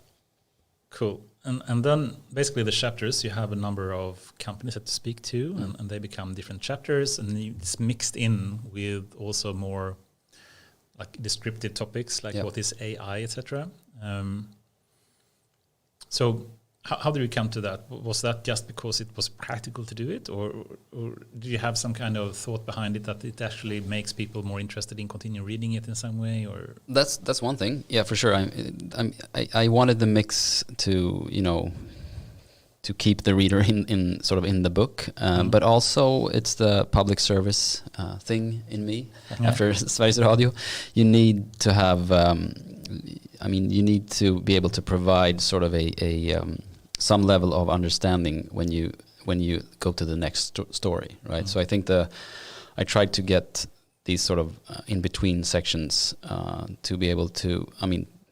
I wanted the reader to have that with them when they went into another story, because it could be something that is brought up in the story, in the business case, basically, that is. That they need some sort of understanding of. So that's what I thought. So you're getting the story to move along by having the different cases. Yeah. But as you go along, you need to weave in more pedagogical. You learn a little bit more. Right. So you're leveling up. Yeah, I think so. In the conversation. I think so. And then you end up with these very practical do's and don'ts. So that was important as well, because I wanted people that were like the ones that had heard of AI, but they didn't really know how they could work with it. I wanted them to like get a very practical, this is how you should think about AI when you want to start work with it, and this is what you can do. When you come to work on Monday, do this. And how did you picture the reader or the target audience for the book? Who was your, I think these people will read the book or buy the book, but who do you want to read the book? I had two profiles. One was the sort of the middle manager. Mm-hmm. He or she wants to rise in the hierarchy, and this is a way to do it, to bring in some knowledge that could be priceless. Mm. The other one is the sort of the small business owner or the entrepreneur that has a good idea, and it doesn't involve AI in any way, but the main idea is good, but they can use AI to make it better. So that's the other one. Those two profiles were like the ones that I was seeing when I was sitting there Friday night. Everybody was out partying. I was there at 11 o'clock. So you did not read it as a wake-up call, kick in the butt for the politicians? I actually have given it to some politicians already. So it's yeah. So then you had that idea. Yeah, as well. yeah. I didn't hit them in the head with it, but you should read this. Almost. Yeah. But we have a number of companies, and it would be fun to just speak about some company and the chapter that you find extra interesting for some reason. So think about if you can think about some company that was extra interesting to speak about. But then we have a bit more of descriptive kind of topics. Everything from what is AI? I think we covered that. I don't think we need to go much more into that. It's also about how Sweden finances AI. It's about how investors think. It's about how Sweden is positioned in the world, and the ethics about AI and the impact on the job market, and how to get started. I think is a great topic as well. But perhaps we should start with the companies. And you have so many of them: Electrolux, Doctor24, IKEA, Minanlis, iBase, ABB, and so forth. Is there some company that you found extra interesting to just mention and speak about their view of AI is? Well, I think all of them are, of course, very, very interesting. But one that stood out for me was this. It's not a startup anymore, but it's still a young company. It's Greater Than. Oh. They provide us an insurance solution. And they are able to measure, and this is in when it comes to cars, right? Mm-hmm. So they are able to measure how a driver drives, and then they can make a profile out of it, and then they can give you a price. The pricing is set due to your driving, right? And that also makes it possible to either increasing or decreasing the price of the insurance. So you as a driver can affect how the pricing is set, because it all depends on how you're driving. And it stood out to me. So they actually have some kind of device that they put in the car, or your mobile phone. Oh. So they're using data from speed, it's GPS, I'd say, direction, and where you are, and the traffic situation, and all these different things that they're measuring. And from that, I mean, first of all, it's really cool that you can actually do something about the pricing, but also it's a thing that it makes sure, or it can make sure that people become better drivers or safer drivers, because they have this gain. They get a cheaper insurance. So that's a really cool thing. And also it could be disruptive, because we have these giant companies that are just getting all the money, and they get about Tesla, I guess. Yeah. Right. And this is a Swedish company? This is a Swedish company, and their main market isn't in Sweden. They don't sort of have any market at all in Sweden. They're mainly in Asian countries, Japan, where they work because with. That was my next question, because it can be rather intrusive if you have your position being tracked all the time by the GPS in the mobile phone. Right. Do you actually turn it off? You think when you're not driving a car, or are they basically tracking you? No, 24/7, or it's first of all, it's opt-in, so but to be able to get the contract, you need. It's like going on Facebook and say, I accept terms of service, and then you track everything anyway. Right. But you don't get a better price from Facebook. You just give them your data, and that's it. But No, it's not tracking you all the time. It's when you are driving.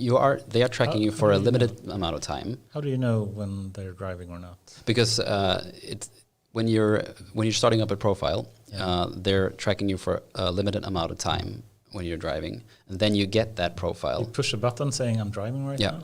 Oh, you do. Yeah, and then when you're done, you get this. You get a profile. So if you are in a hurry, you can ignore pushing the button, and you can drive like crazy. And no, but you update the profile in certain times, right? So it's not every time you're driving. Sounds fishy to me. Really? I'm sorry. Why?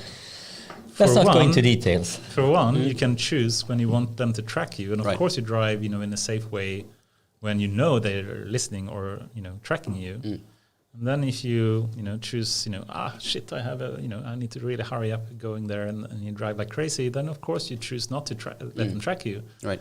Is that really working well? I mean, Well, compare that to the fact that you drive like an asshole every time you're in the car. but they would never turn on your driving then simply. Right, but I mean with the old system, Yeah. right? If you're a bad driver, I mean you take a lot of risk, then you're probably paying.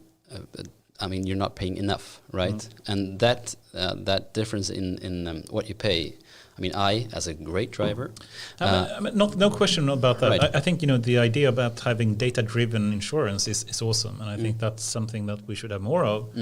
I just think that just using a mobile phone to track that is potentially questionable, and I think Tesla has a much better opinion, but because they have a phone in the car, right? And then they simply can track you when they want to and not otherwise. Right, but then you're also faced with the fact that you're always tracked. Yes. Well, yeah. When you're driving, yes. Yeah.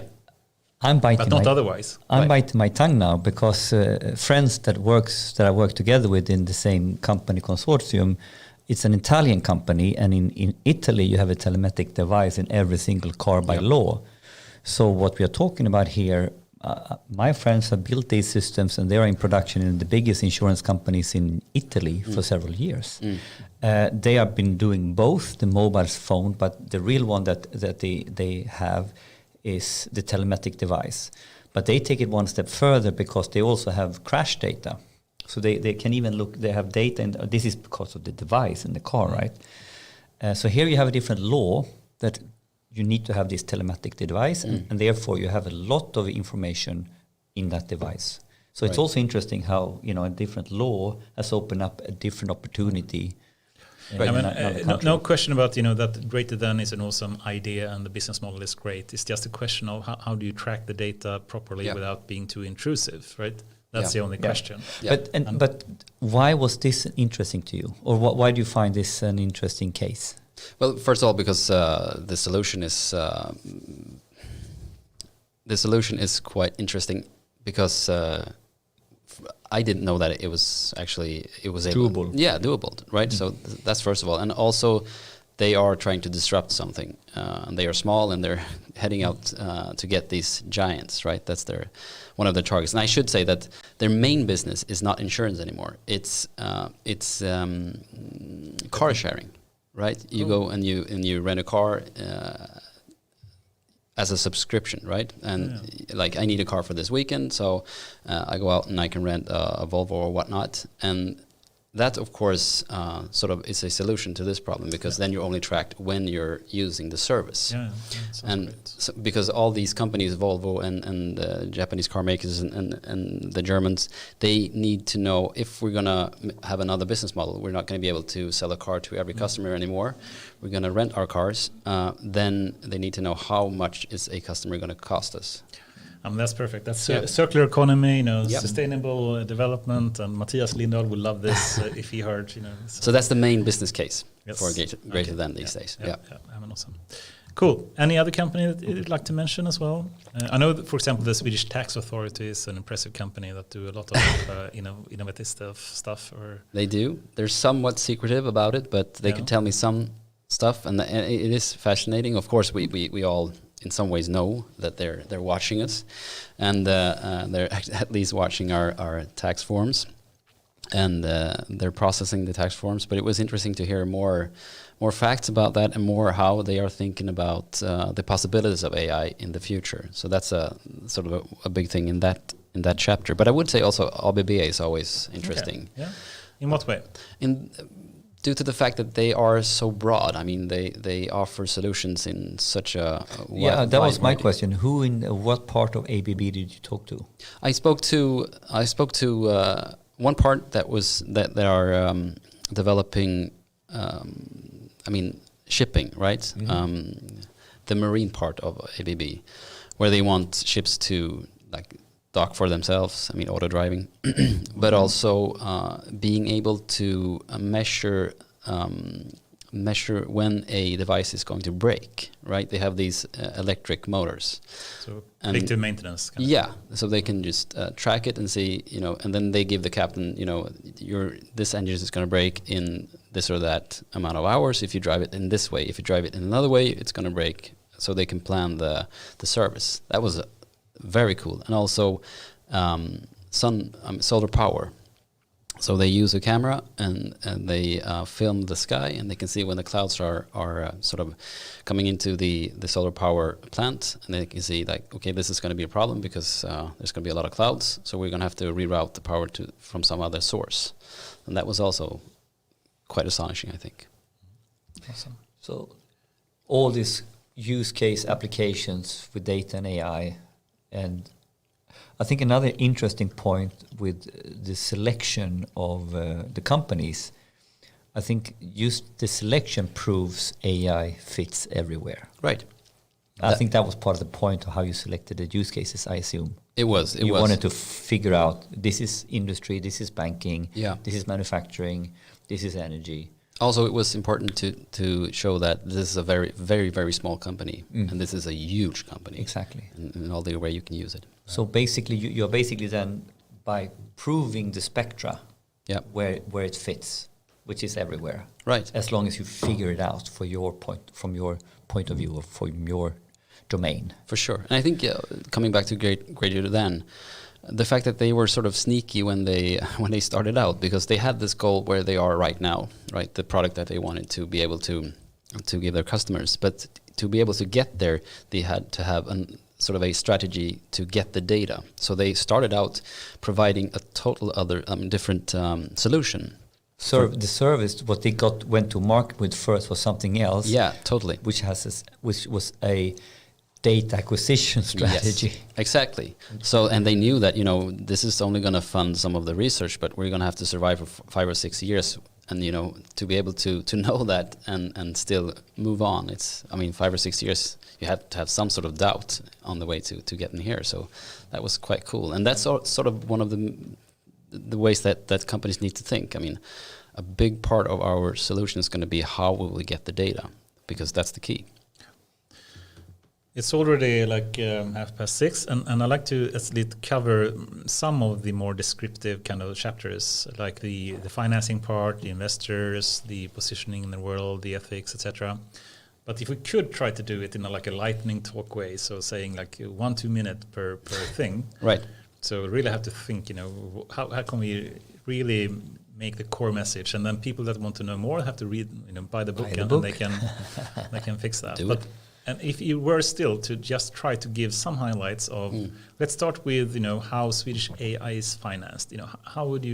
What would you say the core messaging, so to speak, of that chapter would be? The core messaging is that it comes from a small part of the Swedish industry, one of the big families that owns a lot of Swedish industry. You can say the name, I think. It's okay. Wallenberg family. With the WASP and everything. Yes, with the WASP. They have seen what I think that I've seen, that this is something that is inevitable. We need to put a lot of resources into it, or we risk, Sweden as a country and the industry, the Swedish industry, are taking very big risks if we are not doing it, right? So they see the need for it, and they of course see an investment opportunity. So they are funding it, basically. Yeah.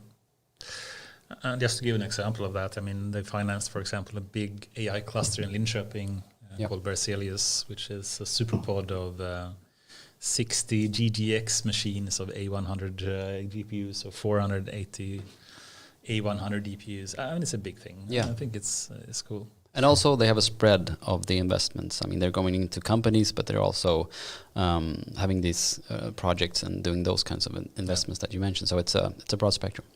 And they have the biggest, research program in the world, in Sweden, you know, with 5.5 billion crowns in doing, Wallenberg autonomous systems and it's AI interesting. program. One it's the biggest in the world. One funding entity is funding way more than the government. As mentioned,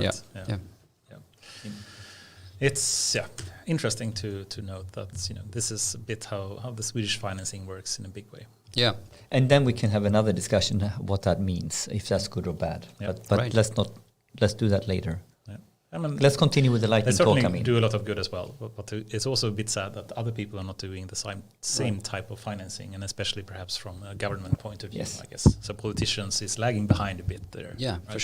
For sure. I mean, the funding that they're doing is good, of course, because then we get somewhere. Exactly. But the bad thing is that others aren't following them. That's a big problem. Yeah. Okay, so thinking more about VC and investors, etc. You had a chapter about that as well. What's the core messaging there, you would say? Yeah, I wanted to hear what the investors think, because one of the reasons that I started to write the book was the fact that we spoke about earlier, the sort of the hype of AI, that companies were using AI, saying that we were using AI. They used AI as a word to be able to get funding, right, for their ideas, and that's nothing strange per se, because everybody believes in their idea and they want to get some funding. It's more a marketing trick. Yeah, that they use. Indeed. Yeah. So I wanted to have the investors' view on partly that, of course, and how they think about that, but also their view on what the gains of AI is for a small company that is in sort of starting out from the beginning and trying to reap the benefits of their idea and trying to get the company to grow. And so I think that's sort of a key part of the ecosystem of the Swedish digital economy, because these people are, the investors are a big player there. So you need to be able to know how they think and what they see as important things when you want their money, basically. Mm-hmm. And I thought, if some person is listening and they have a startup and they're using AI, what would your advice for them be in how they should approach investors and speak about their use of AI potentially? Make sure that you're actually using AI, first of all, but also make sure that you have that you actually have your ethics with you when you come into the meeting. Like, the investors want to know, how will you. Ethics is a big thing for investors. They want to know, how will you use this data? Can you be able to get the data that you want in a good way, or like in a legitimate privacy, way? Integrity point of view. Right. Because that's key for them. Or else you can have the greatest idea ever. They won't invest in it if you have those things. If you don't have those things clear for you. Awesome, great advice, I would say. Okay, coming to more Sweden and how it's positioned in the world, what's your main thinking there? I think it was interesting to hear about the fact that sort of the strategy, because that's something that I write about in the book, the strategy that Sweden or the investors in Sweden have, because of course they realize that we can't compete with the American companies or the Chinese companies. It's impossible. Yeah. So they have so far looked at what areas that Sweden could compete in. And so they've looked at these very specific smaller areas, and that's where they will put like all the resources. And where is that, in a nutshell? Mainly the things that we're already good at. Like 5G. That could be some, for sure. Telecommunications. Telecommunications right? is a focus area. Yeah, but it's impossible to be able to, let's say, image recognition or face recognition or something like that. It's impossible for Sweden or Swedish companies. So what's the other games beyond? Did you highlight them in the book? Yes, I did. Some of them, I'd say. They are talking about towers, right? These specific towers where we can sort of defend ourselves. And which ones do you want to highlight? Telecommunications is one of them. Yep. The of course we have Volvo and the automotive. Yeah, automotive industry. But also what's more, those are sort of the ones, I think. That wasn't actually one of them. It wasn't, but it should be. It should be, right? Shouldn't it? Isn't it amazing that the small startup starting from Sweden actually took over the big tech giants? In this one, it's crazy. Isn't it amazing that we have King, a company that creates games that is like leading in a big way? Well, the whole gaming industry in Sweden is quite healthy, right? We have Skype, that they're bought by, the big tech giant, but still, it was created in Sweden, and they create something. I can't say I like Skype, so it is a bit hurting my heart to say this, but still impressive. But Niklas is amazing. Yes.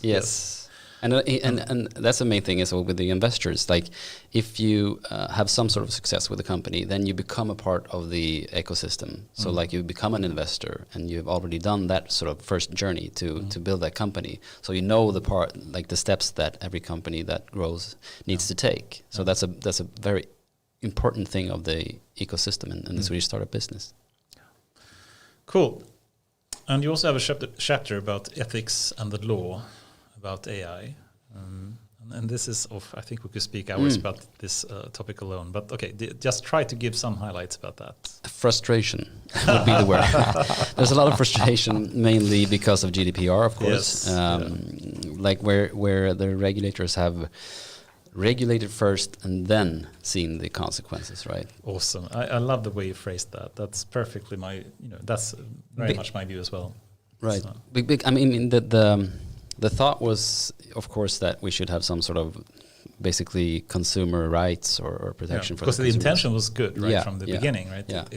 But it didn't turn out that very good.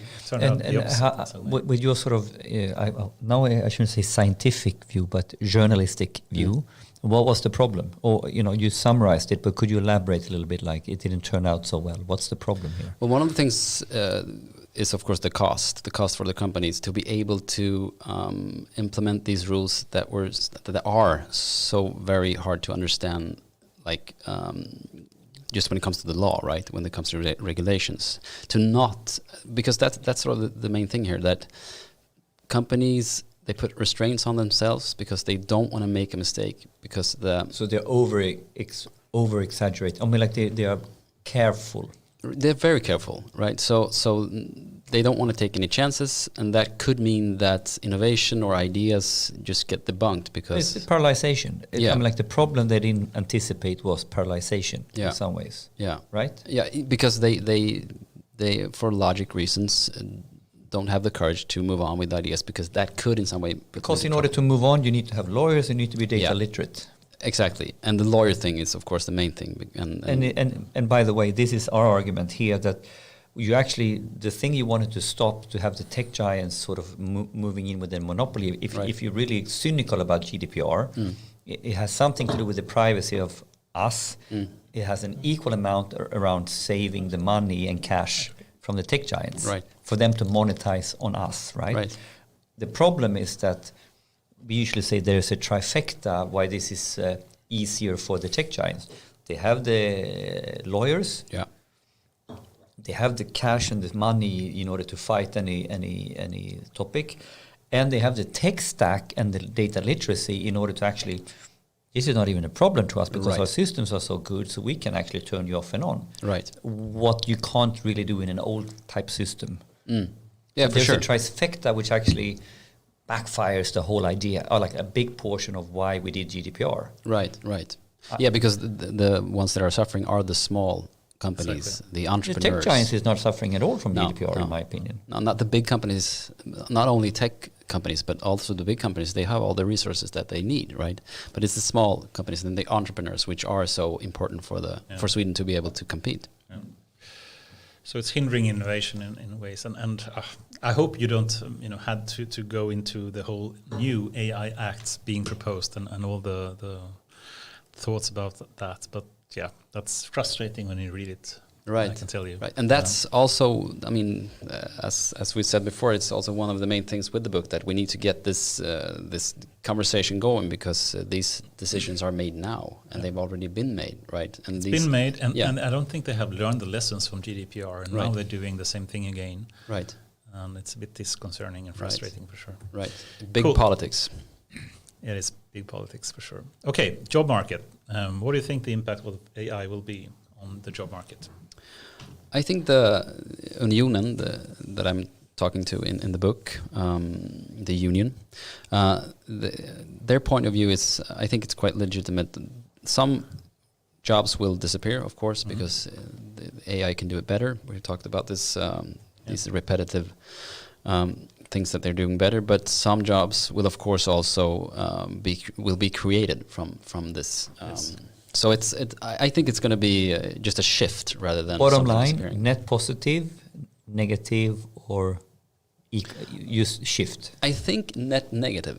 Net negative. Yes, Oh, yeah. and that's why perhaps we Gartner should, thinks differently, I can tell you. But right. okay. But and that's perhaps where we need to have a discussion of whether it's logic that we work 8 hours a day. Should we work 6 hours? Should we work more or less? That sort of discussion should be made, because I think that in the long run, and perhaps not even in the long run, perhaps in the very near future, people will be out of jobs, but also people that are educated, that do all these things and that get these jobs, perhaps they are not needed as much as they are today, even though today, let's be honest, So 8 hours. I have to have a do we small- really work 8 hours? I don't know.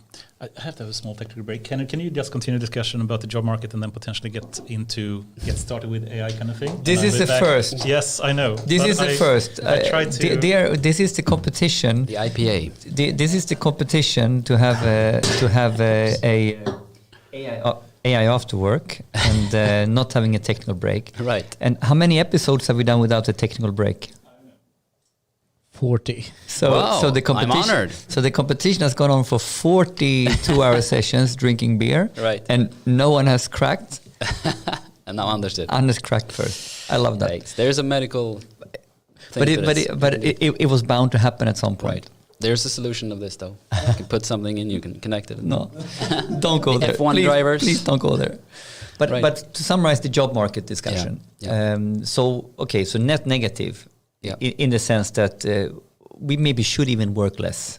I mean, like, and maybe what you're highlighting is, you know what, people are not working, and then these guys are working 20 hours per, Right. Right. not the 8 hour. Right. I'm work not shift. actually saying we should work less. I'm just saying the discussion should be had if we can do it or if we should do it. Right. There's a lot of people on this planet, right? Yes. And we only have 24 hours, right? Yes. So how much? I mean, if we have some sort of technical solution that could change that, then we should at least discuss it. Yeah. What's the value of a principle if it's redundant, right? Yeah, and in the end, that it will shift. That is a given, right? Mm-hmm. But how we want that shift to happen is also up to our thinking of our society and our way of life. Yeah, and the bottom line is productivity and also growth. If we can have the productivity and growth we need. Then What's the problem? right. Great. And What do you think? Do you work 8 hours a day? as an entrepreneur, no, I work more. Mm-hmm. Do I think it's healthy? Do I think I can manage my work-life balance in a good way? I can't. Right. And would I want it different? I hope my wife is not listening. I don't know. I kind of Right. like my job. If my employee is listening, I am working 10 hours a day. Yeah. Now the bottom line is Yeah. that I don't know why I'm working too much. Right. I think I could probably swing it with less hours, but Right. But to you be like honest, it, I but you kind of like like. it, yeah. I get engrossed in the work I do, so it has more about my personality that you get into the flow, and then oops, that was a couple of more hours than I was Right. planning to do. Right. Was that painful? Not But- really. Right, but then it's fulfilling, right? Fulfilling on one way, but if I look at a holistic, now it becomes very personal, right? But holistically with the family and all that, I probably made the wrong choice. So then I need to rewire my brain. But has that got to do anything with policy or like this? Highly, highly personal, I think, how we are like people, Right. individuals. Right. What I do think about this, what I subscribe to personally, is freedom of choice.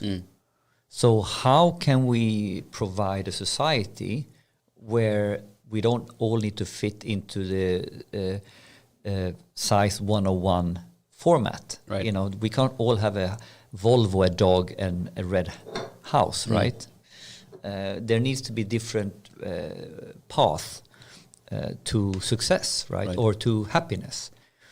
And I think data and AI and this could drive flexibility, and it could drive not as rigid path for, you know, how to succeed or, you know, what you're expected to do. So if data and AI and the change in the job market actually allows me to, you know, think about what is working for me, I'm all for it. And I think actually it has a huge potential to do exactly that. Right. But how it will change if you're an entrepreneur? Your job is to. No, if I choose your job to, is not to lay. if I decide to go down the entrepreneurial path, there will always be have an opportunity. Work 8 to 5, no, it's not going to change. But the flexibility is also then how I can, you know, maybe balance my work-life balance better, because I can then get other services. I can do things in another way. But is it really?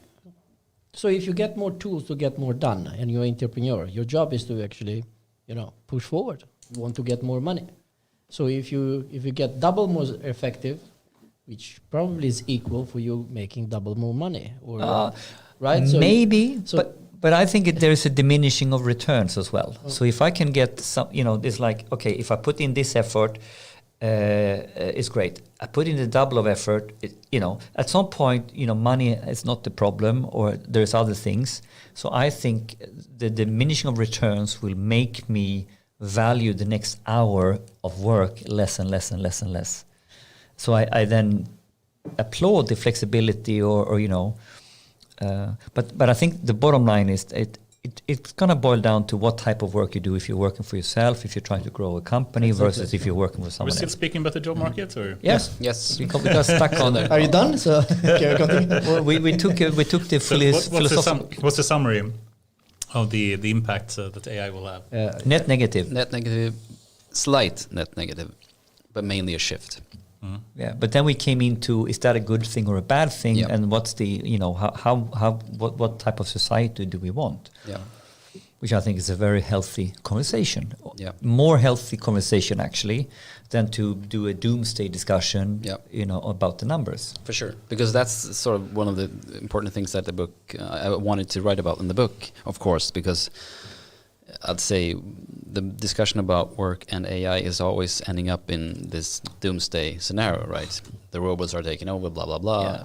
So yeah, I think it will be beautiful, because we can get rid of the horrible jobs that we will have today, and start working with more fun stuff. Yeah, yeah. I think that would be awesome. being creative. I can become a surf instructor. I love it. Okay, so for anyone that's want to get started in or with AI, what's your best tips? Read the book. No. I should have seen that coming. Oh, that's a penalty kick off. Right. The goal leaves the goal. I love I had to do that. No, first of Yes, all, you of course, first of all, I'd say make sure that you know what you're getting into. I mean, knowledge about the more knowledge you have, the easier it will be, right? So you need to know. Get the knowledge. Yeah, get the knowledge. That's the main thing, I'd say, if you want to start off. And then the first step would be, start thinking about what data and how to get it, and it all starts with the data. Yep. If you don't have it, Yep. then AI is an impossibility, as we know. Yeah. Yes, good, well said. It's all about the data. Awesome. And we still have some time, at least 10 minutes, with some more philosophical questions. And I hope you're up for that as well, if we may. Shoot. We had some other stuff. Okay, let's skip Actually, that. can I have a lightning Very quick. approach? For someone who's, as a summary to writing a book, if you have this kind of dream, I'm almost asking personally, I kind of want to write a book. What is your lessons learned on how to go about the process to get started, or to motivate yourself, or you did it in a certain way, you asked for a grant. Do you have any advice of potential? We all have one book in us, you said before. Right. It's a saying. Well, you do need to have a clear view on how the book is going to end. Although this is not a drama in any way, or a novel, I still needed to have a good sense of how is this going to end. How am I going to end the book in a way so that when the reader is done with it, they're going to feel like, this is sort of this is all I need. And then you need a good ending, right? So you start basically with, you can think about a book, but in order to start being really honest about writing a book, you kind of need to you think you should have a good ending, yeah. Good Start ending. with the ending. This is how I want to, because also the ending could be sort of a summary of everything that you've written, right? So that's where you should start, because that is also probably the draft that you will present to the publisher.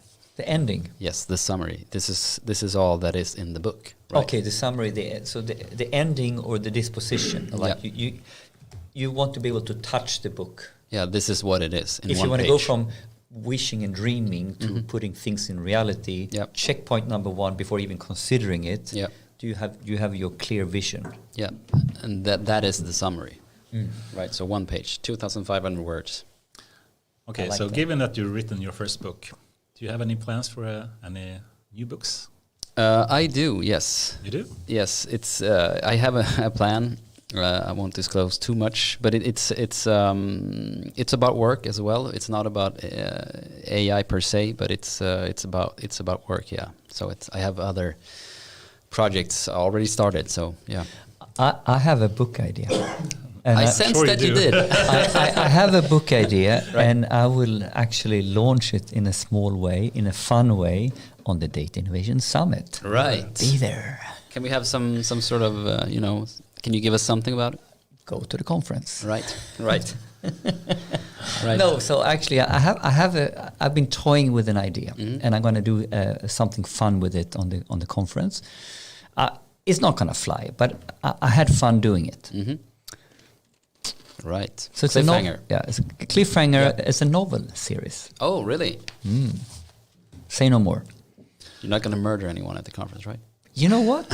Agatha Christie style. You know what? He's not allowed to. No, actually, you're actually touching closely to the whole topic. I am. Wow. Okay. Not murder. Swedish noir, but Swedish, not noir, not AI noir, but it's, I don't know. Something techie. We need to talk about this after the camera. All right. Awesome. Let's go philosophical here. But I wanted to hear about you, Anders. What do you think about the job market? Because I think if I can guess that your point of view is net gain, right? Yes. Why? It's kind of easy, I think, because the jobs will change. I agree with that for sure. But we can then start working with things that humans are really good at. It's so easy to see that one very hurtful sector, of course, will be the transport industry, and that will be really hurtful, especially in the US, where like 30% of the workforce is driving trucks or something. That will be tough. But if you think about what really AI is and what really the best beneficial use of AI is when you combine it with humans. So if you think about the nurse today, for example, doing healthcare, they are limited to what they have read and can do as a human. If you combine the nurse with AI or with more powerful machines that they can use together and work together, a nurse can do so many more things than they can today. Right. So AI, I think, can be seen as a way to empower humans to do much more advanced tasks that they couldn't do today. That means that so many more people can do so many more helpful things that they can't do today. In short, you can get more people to do more helpful things by combining AI and humans, and therefore it will be a net gain in workforce. Right. And by net gain, of course, you mean more people will have a job, right? Yes. Right. A useful job right. and a fun job, because they focus on the part that humans are good at, and they get empowered by asking. I hate quoting Elon Musk. No, I don't. But I do all the time anyway. But he's speaking already today that humans are already having the 2 layers that humans have, which is the limbic system just being reactive, and you have the cortex, which is more the conscious part of ourselves, that we do have some planning and reasoning. But we actually already today have a 3rd layer, which is the mobile phone, the laptop, and the internet that we do have access to, that allow us to do things that we could not do 20 years ago. So we already have a tertiary layer, so to speak. That's what we have. He's arguing we are cyborgs already. Yes. That is the Homo Deus book as well is talking about that. So basically, Yeah, but if you really think about what you can do with the phone and how you have all the knowledge there, so of course, if you take it to the extreme, what that definition is, well, this is an extension of us when we're walking around all the time. Okay. And that will just increase very, very quickly, and it will be more and more naturally connected to us. We can just speak to the phone and speak to the computer. And then Neuralink, and we can think. And Neuralink, we don't even have to speak anymore. Right, but that sort of, that puts, I mean, if you look at the job market today, right, there are people that are jobless, and in theory, they should be able to work because we need their help, right, with whatever they can do. But there are limited amounts of work, right? That's why some of the political parties are talking about... But it's limited not because we don't need it. I mean, imagine the number of challenges we have in our society today when it comes to medical needs, when it comes to poverty, when it comes to economics, but you're not qualified. Climate change, when it comes to so many different challenges we have in our society. So it's not a lack of jobs. It's the lack of competence that in we that need. job. So if we can get people to get more competent by combining with AI, we have endless amounts of jobs that we can do. It's just a problem that people are not competent enough today. Right.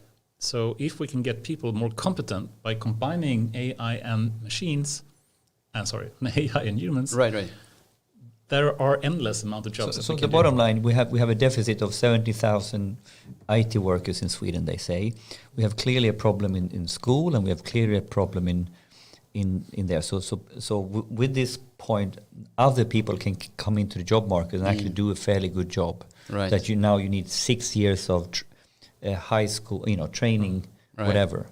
Which right. In theory, yes, you are right. That all the help is needed, right? Yeah. But there are certain economic factors that are put into today's system, right? Like the Nairo, the amount of the workforce that cannot have a job because then inflation would be rising, right? And that have been said to be around 2-3%, right? So you have those factors in this old economic system. 2-3% is perfectly fine, right? I mean, that's if we're speaking about having an unemployment of like 15% or something, that would be problematic. Yeah. But having it around 5% or something, that would be perfectly fine. Right. I just think that the current system isn't ready to handle all these people that are going to work, right? You need to make structural changes as well on many parts of the But we were talking about the net negative or net gain. Yeah. So as long as we're about the same, I think that's the net. Yeah, exactly. That's the net. Right. But we can't have 100% for sure. Right. Of course. We just shouldn't have, I don't think. Anyway, okay, let's move into at least one philosophical one, right? And okay, so just speaking about, we touched about the AGI, we've spoken about human level intelligence or super intelligence. We haven't mentioned singularity, surprisingly enough, but but it would be fun to hear this. And let me just give a very brief introductory view of these three different topics. I think the three different definitions of them, and just hear, do you agree with it? Are you scared about it? What do you think will happen? What kind of time horizon are we speaking about? Yep. So, starting with human level AI, it basically means that we will have some kind of point in time where the AI will be as general as humans are and able to do basically any task that human can do in similar level of competence. Obviously, it's very far from that today, but we can do some tasks much easily better than the humans can, but not in a general sense. But there will be a point when we can have human level general intelligence. That's one point. Another point is AGI in general, which is far surpassing what humans could do, because humans are really stupid if you think about it. We can't even multiply two numbers. We can't even think about things more than 2 or 3 things at a time. We can't even remember stuff more than a few minutes. I mean, we're extremely limited in our ability to actually do reasoning and thinking. So there is a possibility to have a super intelligence that is so much more powerful than humans ever can be, like magnitudes more. Right. That's what Elon Musk is speaking about a lot. And then we have, Singularity, and Singularity can be phrased in very many ways, but in some ways it can be a question of control. That at some point some kind of intelligent system will act, and we will not have the power to turn it off. We will not have the power to foresee the consequences, and it will be detrimental in some way, potentially. And then that can be like in a narrow way, like we could have some kind of stock market AI agent going rogue and destroying our economy, or it can be some kind of warfare where drones is just flying around and killing people, in a completely rogue way without us controlling it, or in medicine, or so many different ways. What's your thinking here? And let me start with the human level intelligence. Do you have any thoughts about this? Is that when do you think it can happen? When do you think it can potentially happen? Well, technically, I think it can happen for sure. Yeah. I mean, it's ones and zeros, but yeah, technically, I think it can happen, and I don't see any problem with it at all, actually, because if it's the same level as I mean, of course we wreak havoc on this earth, and we are problematic as beings. But in regards to our own safety, then there's not a problem, because if they have the same capacity as we have, then they have the same capacity as we have when it comes to understanding another person's situation. I mean, empathy. So that shouldn't be any problem, because so far we haven't killed ourselves completely. So that shouldn't be a problem. So your argument is that if you really truly talk about singularity to human-like intelligence and all that, then also the compassionate side should grow. The empathy side, what keeps us human. Yeah, they should also be able to learn that part. Yeah, for sure. And if that is sort of the layout of the question here, if they become or if AI becomes as intelligent or non-intelligent than as we are, then that shouldn't be a problem, because then they will develop all these skills that we have that sort of makes us human, the beautiful side of the humans, right?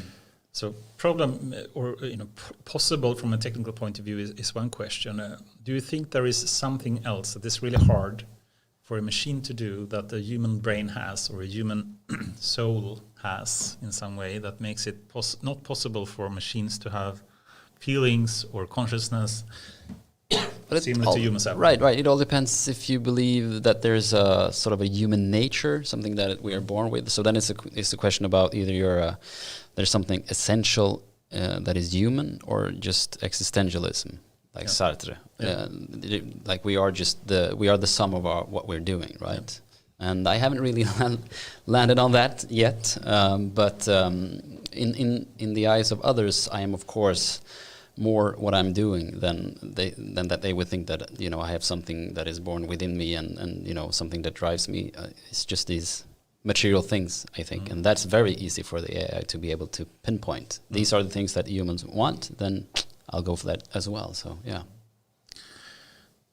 If you believe some people like Ray Kurzweil or something, they believe that it will be all things that we can see in technological development is exponential. Is his view, and you can think about Moore's law and whatnot. And if you just extrapolate from that, he basically says that already, like in 2029, we will have the the computational power that is similar to a human brain.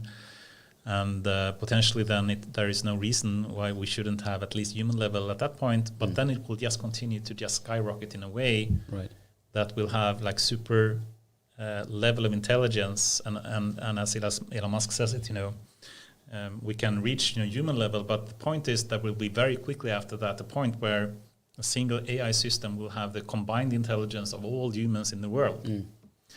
And that is just scaling up, in a very much exponential way. Right. Is that something that scares you? Do you believe in that? Is that something that scares you?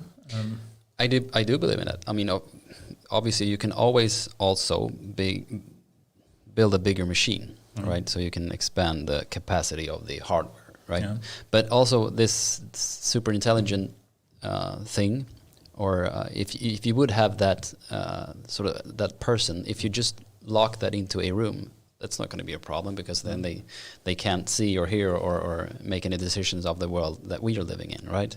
But if you put that into the world and you give all the tools that is needed to be able to understand the whole world and make some sort of logic decision into how the world should be in 5 or 10 years, I mean, making the decisions basically, then that could perhaps be a problem, because, I mean, there are very dark sides of the human being, and we're doing a lot of bad stuff. And so strictly logical, it perhaps would be better if some changes were made. Perhaps the computer would think. I don't know. What do you think about this? Is this your book idea? No, not at all. Good. Not at all. I mean, like I think the whole discussion, human-like intelligence, very fast becomes irrelevant, because I think you've said it so many times, Anders, and I picked it up on you, that we are not really that intelligent. We have a certain type of intelligence, and maybe AGI should not strive for be a human-like intelligence, but super-like intelligence. Right. I think you're latching onto something. The problem becomes when we give the computer mandates and powers that because at some point, this, I don't know if it's the definition that you can't turn off the switch. A singularity, at least. The singularity is the yes. Can't turn off the switch, right? And I think it's a little bit like, we want to have a very good security system in our country, and now it's so smart, so we give it the power to make the decisions for us. That kind of reasoning scares the hell out of me, because we don't really know when he gets 10 times smarter than us. Maybe the most intelligent stuff is to kill everyone outside our borders, right? From pure logical reasoning. I'm just exaggerating to make a point, of course. Right. So I think it's also in the context of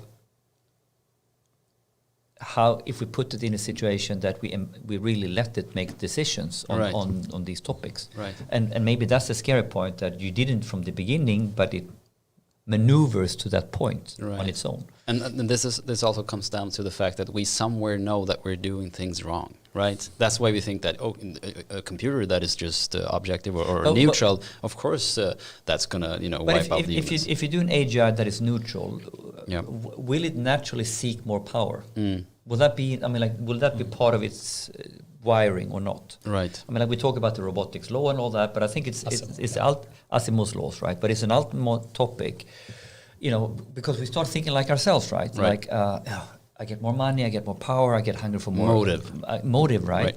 So, with an AGI have motive to, this is, now we're talking Skynet, Terminator, because where does the motive to gain No, but let's phrase it differently, I think, and see if you agree. One thing that we've said, I think, a number of times here is that we are not really afraid about the AI overlords, when they will come, and they are so much smarter than us. I think that will be a blessing potentially in some way. That's similar to you. Like if we think they have human-like emotions, like empathy, they should be civilized. No, but the reason for not being afraid about it is that we can just see that as human has evolved and we are becoming increasingly civilized, we are becoming increasingly benevolent as well. Right.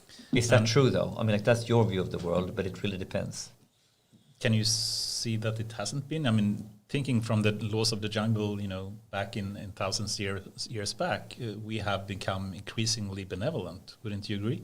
Depends on which part of which continent you're on. No, I don't think so. But I would argue, at least, that given the evolution of humans since tens of thousands years back and forward to today, it's been a very, very clear trend in that we're becoming increasingly benevolent, and that we are treating other animals that we have on the earth increasingly positively, and we don't have any reason to go killing ants, for example, or other animals. And potentially, if we agree, if we would be very positive in saying there is a correlation about becoming increasingly intelligent, and there is no need to kill other peoples or other animals or other humans, then potentially a super intelligent AI would be beneficial or benevolent as well. Right. The problem then is that before we have benevolent AI, we had narrow AI, which we have today. And this is the singularity problem, and the narrow kind of singularity that I think is really scary, which is that we can today build systems that are, having drones flying around autonomously and using, autonomous weapons, for example, in a way which is a reality today. And if we don't, have proper regulation about that, and we don't have the proper value alignment of that, that could be a really scary scenario. So right? we talked about narrow AI gone rogue. Right. Like on the stock market or war Right. systems and stuff like that. And I think we coined the term narrow singularity. So All right. I think it was narrow consciousness, but narrow consciousness. Was it narrow I think consciousness? it I mean, like, is, so when the narrow machine goes rogue, or like we lose control of the narrow AI. It was Singularity, 155 less. Okay. Right. Okay. I'm not sure. I totally agree with the fact that we are behaving in a more civilized way. I mean, civilized in a way, if you define civilized as having technical gains and treating each other in different ways. But I mean, we have industrialized killing in some parts of our history. We have industrial killings, at least of animals. So I mean, Is it tricky? the scary thing, I think, comes back to ourselves. Like if we imagine the AI to be as ourselves, then I mean, what we are most scared of are ourselves, right? Not what that could be, because that the Singularity and the AI has the capacity to go beyond us and be better than us in a way. So I think we are the most. What we need to be aware of is if the AI is exactly as we are. So that would be scary. Yeah, that would be the scariest scenario, right? Exactly. Not if it becomes something better, because yes. as I've said, we know somewhere in the back of our minds that we are doing some things wrong. So We're doing so many things wrong, for sure. But I've been trying to follow what you mean with that, and if I'm trying to empathize with your view, I guess you're meaning that feudal times, medieval times, war was an inevitable part of life everywhere in the world, and now struggle to just survive. Struggle to survive and all that, and now as the world becomes more and more industrialized, I mean, like we still, it becomes less and less. It becomes more benevolent, But then I can argue there's, the biggest genocide we had in all of mankind history is in modern times. Is the World War II, right?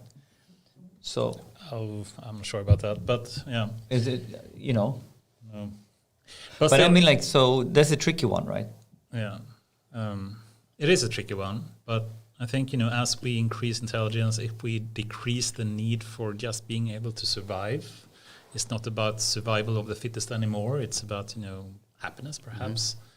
That could be a nice change. And I think at least there is a clear trend that increased technological development leads to less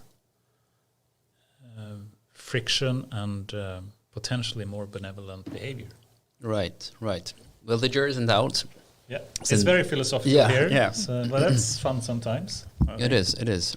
Although, I mean, we have a system that for sure gains some people more than others, right? So there's the question of equality is a pressing one, right? I think that's the point, that we get more civilized, but this is one thing, but over the cycles we have growing inequalities, right? And sort of there are these macro life cycles, and we can discuss this. But we discussed with Björn Spenger. I can't remember the author. You write the author as well. That we are coming up for a world. War is cyclical in some things. So there are other forces here. Maybe I don't know, but maybe that's enough. We don't know more than this right now. I don't think we. Let's hope the AI is better than we are. Let's try to end the discussion with: Are you positive about let's say a 10-year future ahead? Are you positive or negative? Are you more scared or more positive about what 10 years ahead will be for us as humans? I think I am positively scared. That's what it is. Very good. No, it's more. I'm positive, but it's thrilling, right? So and you're not sure what's gonna happen, and of course that is always in some way scary. But bottom line, I'm excited. It's going to be a good future. Scared. Yeah. Good summary. I would agree with that. Excited with butterflies. Yeah. Fredrik, what's next in your life? What's happening privately, professionally? What's going on? I'm going to Germany. Yes. Going to Germany? Yes. What are you going to do there? I'm going to try and become better at German. The language? Yes, or the language. People? The language. Yes. Yes. So I'm going to study some German. Try to. I have been studying German for too many years, but I'm, trying to. It's been 2 years now since I last did it, so I'm trying to become better at German. For some specific reason, or just personal interest? Mostly professionally, I think. It could open doors. Oh. And of course, Germany is where we sell almost everything that we have. So it's good to know their language and their culture. And Germany is always nice. I like the country. I like the culture, and at least the music, the techno scene. So it's. What about the food? Comme ci comme ça. So but here it's all right. We missed the passion here. It comes up when we're about to close. You have passion about Germany. Music. I mean, you have a music passion. Well, I like sort of the culture of the techno scene. It's it's a mix of many things. It's a bit hippie, but not too much. And it's being a part of something bigger. So sort of a church. When you stand there on the dance floor or at a festival and you're like 30,000 people dancing to the same music, it's almost religious. And then techno. I mean, like I assume I know a little bit. I mean, we have very different sub genres, I guess. Right. No, it's just techno in general. I'd say perhaps a bit to the minimal side. Minimalistic. Yeah, that's the way to go. That we need to listen to this. We're going to listen to that. You have to document some artists. We'll put it up shortly here in the after work coming soon. Yeah. Okay, cool. Fredrik, anyone that you would recommend to come on this podcast as a guest? Elon Musk. No, I'd say I would like to hear the people that we have been talking about quite a lot in this episode, and it is the decision makers, the politicians. Get one of the politicians here and talk about AI and digitization or digitalization. Digitization. We'll go for that. Anyone in particular? Anyone that you have talked to that you think has an interesting EU or Swedish or? I think EU should be the best one, but realistically, if you want to book someone, then I'd say we get to know after the next election of the prime minister, right? In December, then the new government is going to be in place, so it's not going to be Ibrahim Baylan, which is right now would be the but he's not going to be that anymore. So the one that comes after him, that's who I want to hear. Yeah, awesome. I'm sure you guys have a lot of great questions for that. Poor fellow. Well, sorry for you being a poor fellow listening in to our interrogation of you, but it's been a true pleasure to have you here. All the pleasure was all mine. Thank you for having me. And wish you the best of luck with the book as well. You need to fill him up with beer so he forgets his book. Right. Oktoberfest, Germany. Cool. Thank you very much, Fredrik. I wish you the best of luck with the book, and let's continue with the after work. Thank you. Thank you very much. Bye-bye.